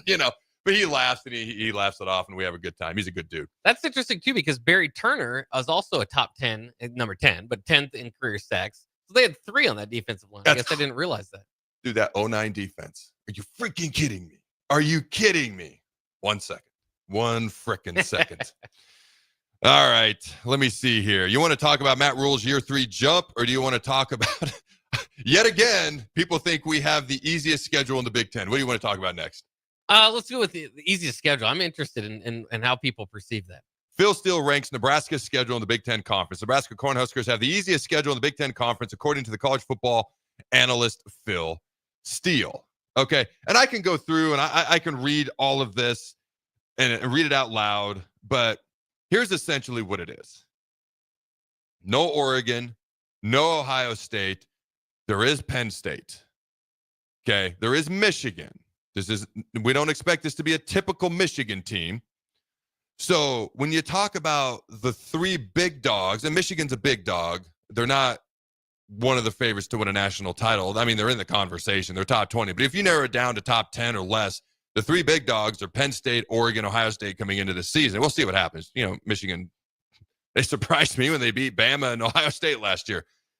We only play one of them. When you look at the schedule, there's only one game you look at and you're like, we're going to be a big underdog. There isn't another game where you're like, we're a big underdog. Here's the other thing. We don't have a true road game until mid-October. Cincinnati gave up a home game to essentially give us a home game because that's what Arrowhead's going to become when they play the Tomahawk Chop. And you got Akron at home. You got Houston Christian at home. You got Michigan at home. You got Michigan State at home. It's not until October 11th we actually go on the road. And even our road games are Maryland, Minnesota, UCLA. Is it really? I thought there was 4 road games. Well, Penn State. There it is. I knew I was missing another one. So it's like you look at Michigan. Oh, man, it's going to be tough to play in. Oh, wait, that's in Lincoln. You look at USC. Oh, we got to go out of the way. Nope, that's in Lincoln. I've got to go to Penn State. Oh, man, Iowa. Oh, wait, that's in Lincoln. Even the tough games that we have, and I'm not taking any game for granted. Let's be clear. Minnesota, Michigan State. I'm not taking any game for granted. Cincinnati. I'm going to have to find the stat. There's a stat. We haven't beaten a Power 4 team to start off a season in X amount of years. I got to go back and search up that stat. Because we've not had a lot of game 1 success. We've not had a lot of game 1 success versus Power 4 teams. So I ain't taking that game for granted. But you look at some of the bigger name brand teams, the most difficult games you would project on this schedule. Outside of Penn State, they're all in Lincoln. And then you don't see a lot of the bigger, tough brand names. For me, I don't want to go down the rabbit hole of, oh, this is an easy schedule. Because that happened last year. And check this. This is a win. Check, win, check, win, check, win. We saw how that went. And just every time I turn around, everyone's like, they've got the easiest schedule in the Big Ten. Like, this is like the 3rd different publication. And Steele's been around a long time. This is the third different publication I've seen talk about it. And I'm like, man, let me look at the schedule again. Like, why? Why do people consistently think we have the easiest schedule? And I think the one thing that you and I have not talked about a ton is because the bigger brand name, more difficult games outside of Penn State, USC, Michigan, even Cincinnati was supposed to be a road game. Now it's going to be a home game. That difficult first game of the year where you never know what you're going to get. It's basically now a home game in Arrowhead. There's going to be way more Nebraska fans there. So thank you for Cincinnati for giving that to us. And they're going to say thank you when we give them the bigger check because that's why they made the switch. Those games are in Lincoln. And we hadn't really talked about that much. Do we got to go to break real quick? Then we can follow up on that when we come back? Yeah. Okay. Let's go to break. Don't go anywhere. And I want to hear your thoughts. How much credit, let us know on the text line, or how much emphasis do you put on, oh, this is an easy schedule. This is the easiest schedule in the Big Ten. Do you still buy into that much after kind of what happened last offseason going into the season? Is that something you still pay attention to very much or not? And I have pointed this out. Even USC coming into Lincoln, they will have played 3 straight preseason teams that we project to be in the top 15 before they come to Lincoln. And then some of the timing of the bye weeks time out very well for Nebraska as well. That Penn State game, we have a bye week before that Penn State game. I don't think Michigan State's going to be uber easy, especially right off the Michigan game, which is going to be such an emotional game. Whether we win or lose, lots of emotions. Michigan State, I think, is going to be better than people think. We have a bye week before then, before we hit that 4 to 5 game stretch late October, early November, but then we get a bye week right before that Penn State game. And we had Ohio State on the ropes last year. So let me know, how much credence do you put into these preseason strength of schedule rankings? Don't go anywhere. We'll be right back. While folks love all of Hog Wild's award-winning barbecue options, many have a real soft spot for the Carolina pulled pork sandwich. Hog Wild serves their tender, slow-smoked pulled pork on a soft bun and piles it high with tangy coleslaw. There's nothing else on the menu like it. The added bonus? You get to have a side dish like curly fries or baked beans. Order online at GoHogWild.com. Hog Wild Pit Barbecue, 3210 Cornhusker Highway in Lincoln. But don't be late, we close at 8. In today's digital world, technology works great until it doesn't. At Hamilton, we work to keep your business up and running. We are more than an IT company. We're your partner, focused on customized solutions that set you up for success now and in the future. Say goodbye to tech stress and unexpected IT costs when you hire Hamilton. Together, we help you focus on what really matters. Hamilton Business Technologies. Real people, real technology solutions. Connect with us at hamiltonisbusiness.com. Saturday. Eagle Raceway is open for a full season of dirt track racing action every Saturday night. Don't miss the epic battles on the high banks of Eagle Raceway each Saturday between the Nebraska Septic Sprint Cars, Nebraska Lottery Modifieds, Avid Realty Sport Mods, Valentino's Hobby Stocks, and A1 Iron Stock Cars. Let's go racing. Eagle Raceway, just 10 miles east of Lincoln on O Street. Check out the full schedule at eagleraceway.com. Looking for a financial partner that truly makes a difference? Modern Woodman is a member-owned fraternal financial services organization.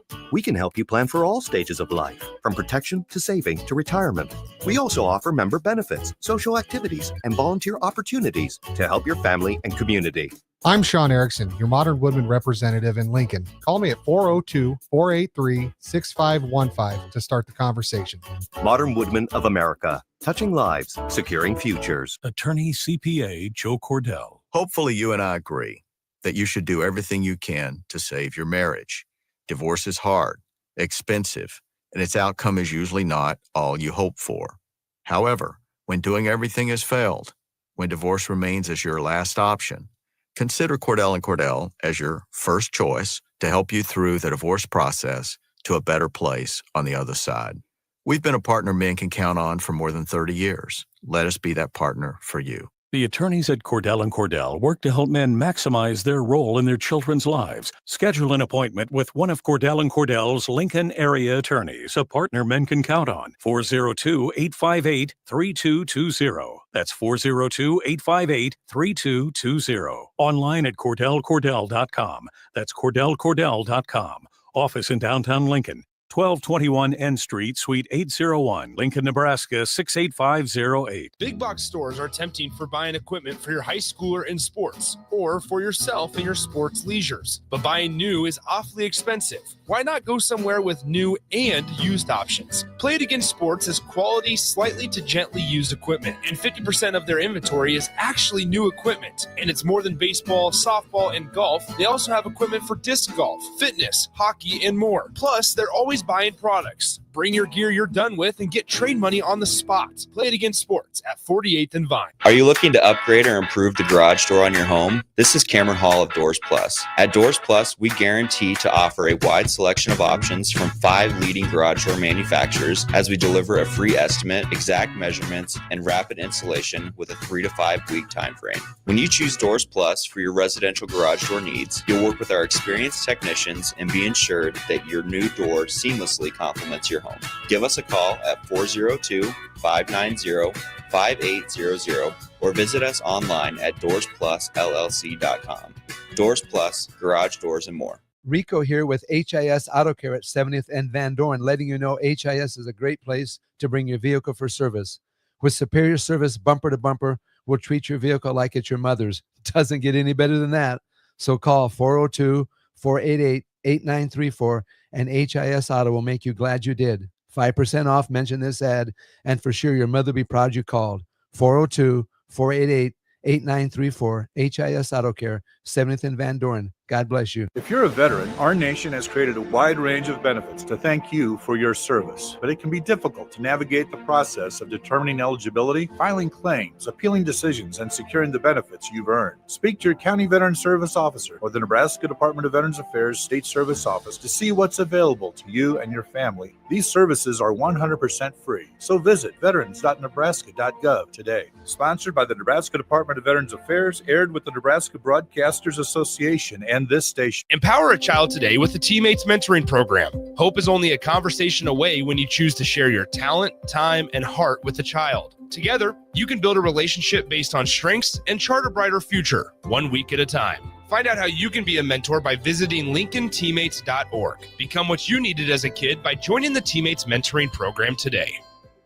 We strive to help people get into home ownership. That is the American dream. Having something that you can go home at night and say, this is mine, is very important. The great thing about Remington Homes is affordability. Bob Benish of Aspen Builders, talking about their exciting new division, Remington Homes, which makes the home building process easier. The exciting thing about a Remington home is you get to choose your floor plan from predetermined floor plans. We give you a lot of choices, and you couple that with our great lot selection in all different areas. People do not want to be married to their house payment. They want to get a nice house with nice finishes in a great area for an affordable price. And that's what Remington Homes are all about.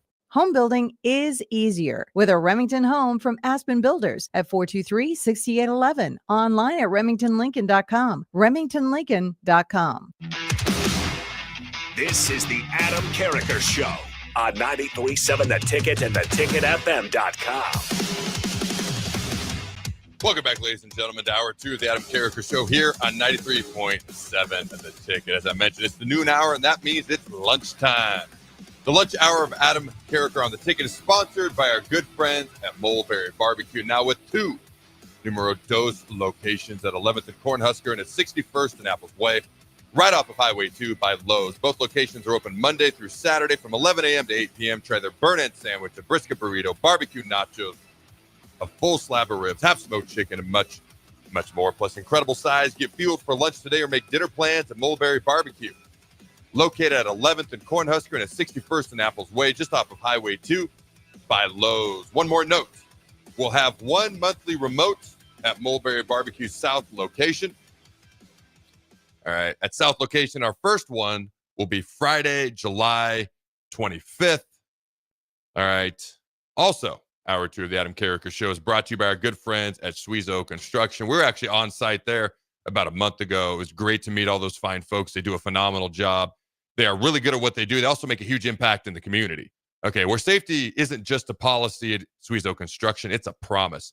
Suizo is hiring skilled craftsmen, laborers, concrete workers, and steel erectors who value quality work and a team that has your back on and off the job site. Apply today at Suizo.com. That's SCHWISOW.com. 40 years, strong in business. Suizo Construction. All right. So we did a little bit of recon during the break. Well, first, what do the people have to say? How much stock and value do they place on 3 different entities now? National publications saying that Nebraska has the easiest schedule of all the teams in the Big Ten. Let's see here. We've got a 0778 text in says there's no pushovers besides Akron and HCU on the schedule this year. Nebraska must keep their foot on the gas and not play down to their competition. USC will be good this year, and UCLA will also be better. Minnesota and Michigan State are scrappy. Nebraska Northwestern is almost always close. He makes such a phenomenal point, because I talked about there's only one game you look at, we're going to be a gigantic underdog. There's only 2 games you look at, and I, with all due respect to Akron and Houston Christian, we should expect to win those games, and we should expect them not to be close. Outside of those 2 games, there's 10 games, whereas Nebraska fans, we legit have no idea which way it's going to go. And if I were to say who's probably the least difficult team left on the schedule, it's Northwestern, and it is always close and scrappy way more often than not, I should say anyways. Like, we got to go halfway across the country to Maryland. Then we got to follow it up with the Friday night game at Minnesota. Michigan State is going to be better. Do not overlook them. Going to Pasadena. Going 2 time zones the other direction in November. Nico Iamaleava. All right, what's that going to look like? Iowa's always freaking close. So it's a great point. Any other texts? No, that was the only text there on that. So we did a bunch of recon during the break. The last time, well, let me just read these. All right, our last, 10 years? Game 1 matchups. All right, UTEP, we won 40-7. Minnesota. I don't even want to read some of these again. All right, I'm just going to go quick. Minnesota 2023 lost 13-10. Northwestern, Dublin Iron lost 31-28 at Illinois. Because you mentioned we don't play a lot of Power 4 teams to kick off the schedule. We over time, because we're like, man, it's been 22 years since we beat a Power 4 team. That due to the recon that we found during the break. No, Jake, we've actually played a lot of them recently. Recently, we have, yeah. You go beyond 2015, and there's a lot less. Okay. You got at Illinois, 2021. I remember, like, some of the other games I've read are hard to think about again. I remember that one, because that was really the first time I was like, really? Illinois is now a team that beats us. Because I remember thinking that, like, oh, that's tough. Okay. At Ohio State. Man, what a great drive 1 of that game. You remember that? Oh, yeah. Right down the field. Unfortunately, the rest of the game happened, but it was 52-17. Bad guys win. Then South Alabama. All right, we beat them. Colorado, unfortunately, lost that game in 2018. Arkansas State, we beat them. Fresno State, we beat them 43-13. All right, and that was the game they honored Sam Foltz in. All right, 2015 BYU. I remember that freaking game like it was yesterday. Lost 33-28. According to our research, if somebody else can find different, let us know. It goes all the way back to 2003 since we beat a Power 4 team game 1 of the season. And I remember that game like it was yesterday. It was number 24 Oklahoma State coming into Lincoln. And I remember, because that was the first game I ever played in. I redshirted to 2002. My redshirt season was 2003. And I tell you what, the team was ready and amped for that game. That was Bo Pelini's first game as a defensive coordinator. We came out. The score was 17-7. It really wasn't even that close. I mean, the team played well. The defense was swarming. Demario Williams, that was the first time anybody had ever seen him come off the edge as a defensive end in a nickel package, and he had 10-plus sacks that year. I'm just going to be honest with you. The guy weighed 207, 210 pounds. I still to this day don't know how he rushed the passer so well, other than he is one of the biggest mental monsters I've ever seen in my life. He played like he was 260, 250 because of his mental approach. I watched him go toe-to-toe with 315-pound offensive linemen. Do some math. That's over a 100-pound difference. And he looked stronger than they did. It was insane to me, plus his insane athleticism and a very good player as a whole. I remember, didn't Barrett Ruud had a fumble recovery for a touchdown that game? I remember him celebrating with the fans. Maybe he didn't take it back for a touchdown. Maybe he did. He was celebrating with the fans. Brian Bingham picked up a fumble. He was celebrating with the fans. The only thing that frustrated me about that day was my D-line coach the night before was like, you're going to play 18 to 20 plays tomorrow. I played 2. Oh. and they weren't on defense. Uh-oh. It was their PAT and their one field goal. I actually blocked it. I have the Block of the Week award still at my house. Those are only 2 plays I played. So I've mentioned in the past, this is not the point of the segment, I thought about transferring briefly. It was after that game. Oh, wow. It wasn't because I didn't play a ton. It's because I was lied to. I didn't like that. And this is not what the point of this. We can dive more into this tomorrow if people want, because I want to get to these topics that we have planned to talk about today.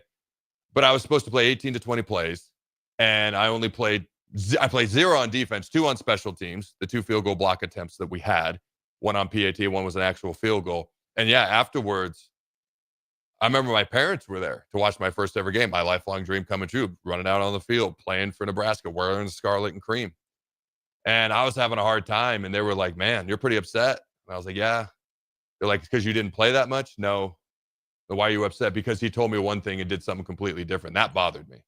But I digress. Obviously, there was about a 48-hour period where I thought about transferring. I was like, I'm not going to play for somebody I can't trust. At the end of it, it was very similar to why I didn't go pro early after my junior year, because I was a projected first-round pick.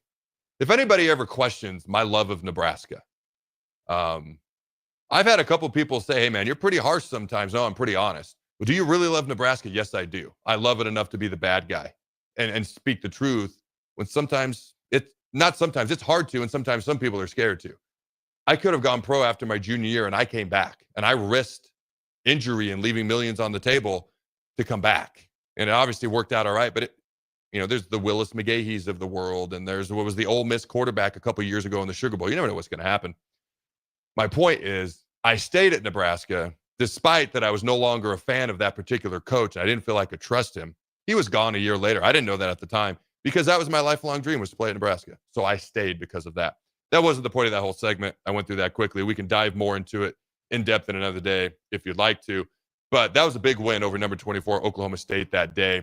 It was kind of the kicking off of the Bo Pelini defense. He was the defensive coordinator. Solich was the head coach that year. The team played really, really well.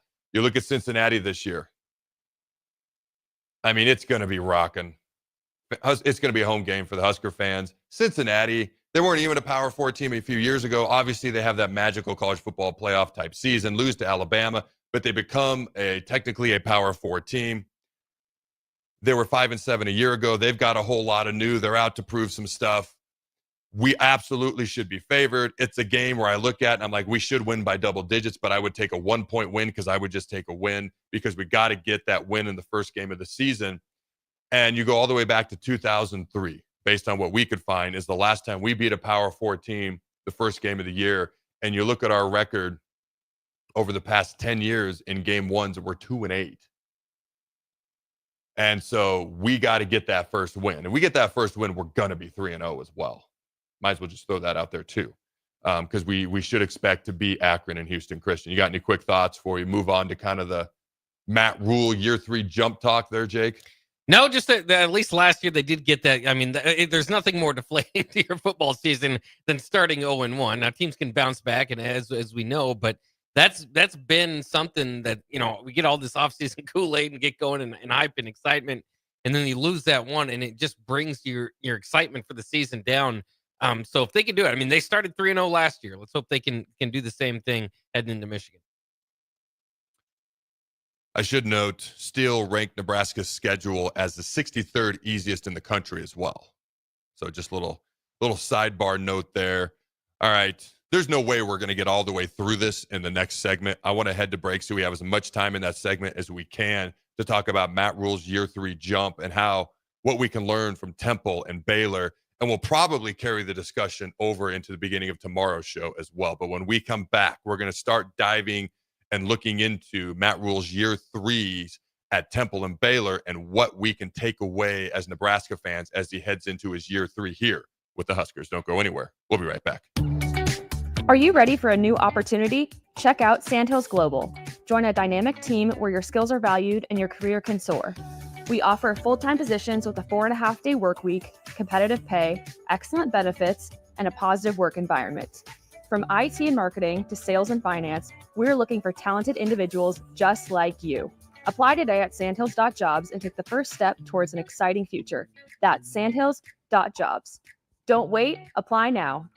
Attention all Wings fans. Buffalo Wings and Rings has daily specials that will make you want to stop in on all days of the week. Kids eat free on Mondays, and on Tuesdays, enjoy 40% off boneless or traditional wings at a price that makes the whole family happy. And come back on Wednesdays for $1.39 chicken tenders all day long. Get to Wings and Rings today, 68th and O, or in Williamsburg Village.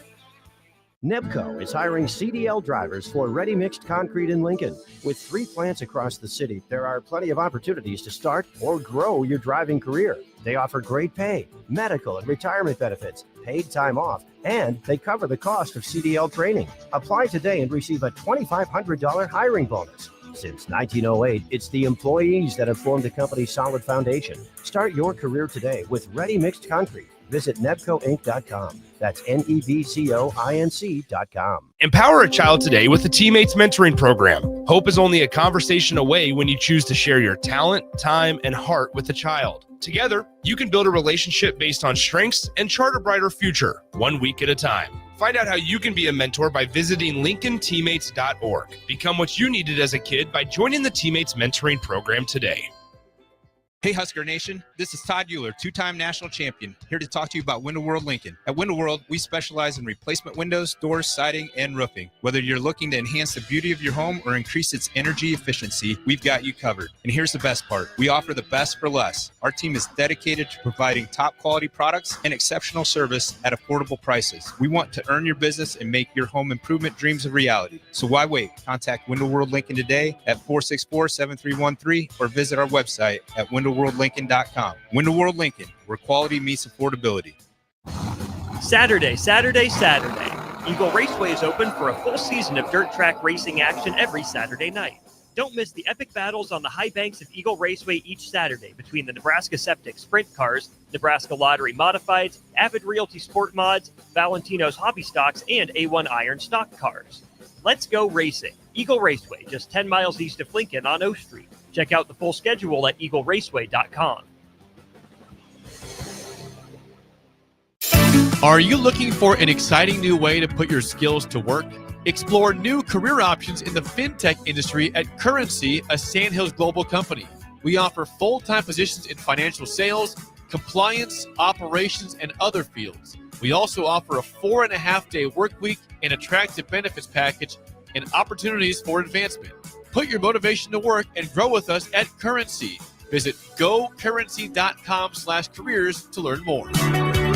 Big box stores are tempting for buying equipment for your high schooler in sports or for yourself in your sports leisures. But buying new is awfully expensive. Why not go somewhere with new and used options? Play It Again Sports has quality, slightly to gently used equipment, and 50% of their inventory is actually new equipment. And it's more than baseball, softball, and golf. They also have equipment for disc golf, fitness, hockey, and more. Plus, they're always buying products. Bring your gear you're done with and get trade money on the spot. Play It Again Sports at 48th and Vine. In today's digital world, technology works great until it doesn't. At Hamilton, we work to keep your business up and running. We are more than an IT company. We're your partner, focused on customized solutions that set you up for success now and in the future. Say goodbye to tech stress and unexpected IT costs when you hire Hamilton. Together, we help you focus on what really matters. Hamilton Business Technologies. Real people, real technology solutions. Connect with us at hamiltonisbusiness.com. Is it time to replace your home comfort system? Call Bryant and save money in every way. Bryant provides you with solutions that save. Save big immediately with attractive rebates, and save every day with lower operating costs. Most important though, the systems are selected to fit you. The right system, priced right, properly installed. That's the way Bryant works for you. How much can you save? Call Bryant Air Conditioning, Heating, Electrical, and Plumbing for a free estimate. 467-1111. Bryant, whatever it takes. 93.7 The Ticket, Fox, KFXL weather. Sponsored by John Henry's Plumbing, Heating, and Air Conditioning. You're looking for a cast for today. We'll see lots of sunshine with light winds. It'll be hot with an afternoon high around 95. Tonight, clear skies and light winds, the low around 67. And tomorrow, we'll see mainly sunny skies. It'll be breezy and hot with a high again near 95. I'm meteorologist Kyle Tucker for 93.7 The Ticket and theticketfm.com.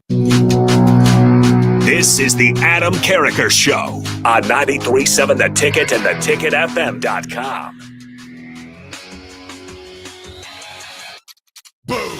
Welcome back, ladies and gentlemen, to the Adam Carriker Show here on 93.7 The Ticket. All right, full disclosure, I hate it when we don't get to something that's in the headline of the show.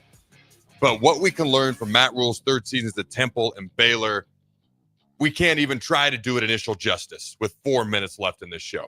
Also, I was just sent something very interesting that will take about 4 minutes. So tomorrow, to kick off tomorrow's show, we will talk about Matt Rhule's year threes at Temple, Baylor, what we can learn from those, and how we think that will impact his year three at Nebraska, which is what we really care about. So that's what we'll kick off tomorrow's show with. All right, Jake, think about this, because we talked about 2003 is the last time Nebraska beat a Power 4 team to start the season. By the way, I do think we're going to beat Cincinnati. We got all these little teeny tiny little freaking monkeys on our back. We knocked off the Wisconsin one. We knocked off the winning season one. We knocked off the bowl game one. Time to knock off that first game of the season one. All right. But do you realize that we're closer to 2050 than we are 2000? I did see that. Yeah. Think about that. All right. He also had a preseason poll. And this is what I thought was interesting. We could talk about for a couple of minutes. Phil Steele did. Now, his preseason poll has Penn State number 1, Notre Dame number 2, Texas number 3. That's not what I'm interested in. Where do you think he has Nebraska? Because he ranks them all. Well, on here, yes, there is 136. Yeah. By the way, Kent State is last, if you were wondering. So I'd say, well, shout out to Kent State. 42nd. Shout out to Kent State. Weren't they? I read a stat at some point last year. They had trailed every minute of every game, and then they finally had a lead at one point. Do you remember me reading that? It was like game 8 or 9. They finally had a lead for the first time all year. So, yeah, I'm not shocked that they're 136. Nebraska's 35th. 35th, okay. Which, honestly, that's about where I'd put us. We may very well end up ranked. We may very well not. I'm cool with 35th. I don't want to be preseason ranked. I don't. I want to earn it. I don't want to feel like anything is expected of us. I want us to be 1,000% overlooked. In fact, I'm starting to see all these videos. Watch out for Nebraska to go 10-2, which we just discussed last week, by the way. Nebraska is a dark horse college football playoff team. That's awesome. I actually don't want to see any of that. I just want us to go out and win football games. I want us to go get it done. I want us to go win at Maryland, go halfway across the country, and then 4 days later, go win at Minnesota and overcome the teeny tiny little obstacles. A short week halfway across the country, and then a short week you go play at Minnesota, a team you have struggled against recently. Let's just kick all those freaking monkeys off our back. 35th in the country. You asked about Florida State earlier. 36th. Will we finish higher ranked than Florida State, Jake? You asked me if I'm rooting for Florida State to have a comeback year. Will we finish higher ranked than Florida State? I think so. I just still can't wait for that Florida State-Alabama game. If Florida State wins that to start off the year, look out. If they lose, I mean, they're talking so much trash. That could come back to them pretty quickly. James Williams, anything? James Williams? Okay. Thomas Castellanos as well. Texas Tech, preseason top 25. My preseason pick to win the Big 12. They spent roughly $82 billion on their roster so far this year. All right, Iowa's ahead of us. Okay, fine. Wisconsin, with all the question marks they have. Iowa's 31, Wisconsin's 33. And I know that sounds weird with Wisconsin's recent success, wins and losses wise, versus Nebraska outside of last year on the field. But Wisconsin has so many question marks. I feel like Nebraska is ahead of Wisconsin right now, not just because of what happened last season, but in general. And so I was surprised to see them ahead of us. Pittsburgh, they got a decent program, but they're ranked ahead of us. They're 34th. Let's see who else is here. Boise State drops to 47. Speaking of former defensive coordinators, Eric Chinander. I guess without Ashton Genty, people don't think a whole lot of Boise. I mean, 47th isn't terrible, but that's not Boise type consideration. Let's see some other teams. I just got a text. Somebody said, sorry, Adam, but it was 81 billion, not 82 billion for Texas Tech. I love that. All right, let's see who else we got here. Anything else that sticks out? I mean, you got the typical teams in front of us, like Miami, Arizona State, Indiana. They're going to be ahead of us. Nothing shocking about that. Okay, here's one that does stick out to me a little bit. So we have, all right, fine, I'll be the bad guy. We have multiple Nebraska high school kids committed to go to Iowa State, right? Oh, yeah. But we are going after Big Ten type caliber kids, right? Yeah. Iowa State is preseason 28th. We go out and win games on this field, and this preseason poll doesn't mean jack diddly squat. We got to go win those games. You got any final thoughts, Jake? Well, no, I just appreciate too, because most times you're going to see Iowa State ranked higher. I appreciate Phil Steele because he'll take some swings based on his numbers. But I still question that Wisconsin one, like you. That not only did they lose 7 games last year, I think 6 of those 7 were by more than 10 points. So they got a long way to go. They're going to try running the ball a little bit more than they were the last couple of years under Luke Fickell. But we'll see if the Wisconsin way brings them back to the winning column. What a concept. Wisconsin going back to running the ball, maybe having a little bit more success. All right, ladies and gentlemen, it's been a phenomenal Monday. I'll see you on Tuesday. Have a glorious day. Go Big Red Nose. Remember to throw the ball.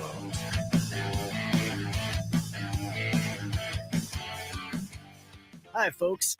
The weather is for sure heating up, and Koppel Chevrolet GMC is following suit. The discounts are really as good as they've ever been. $14,500 off list price, or 0% financing on select new models. Folks, you heard that right. Smoking hot deals at Koppel. $14,500 off list price, or 0% APR. So take that short drive down 144th Street or at koppelcars.com. STK number G269520. All deals with trade-in and approved credit. Rico here with HIS Auto Care at 70th and Van Dorn, letting you know HIS is a great place to bring your vehicle for service.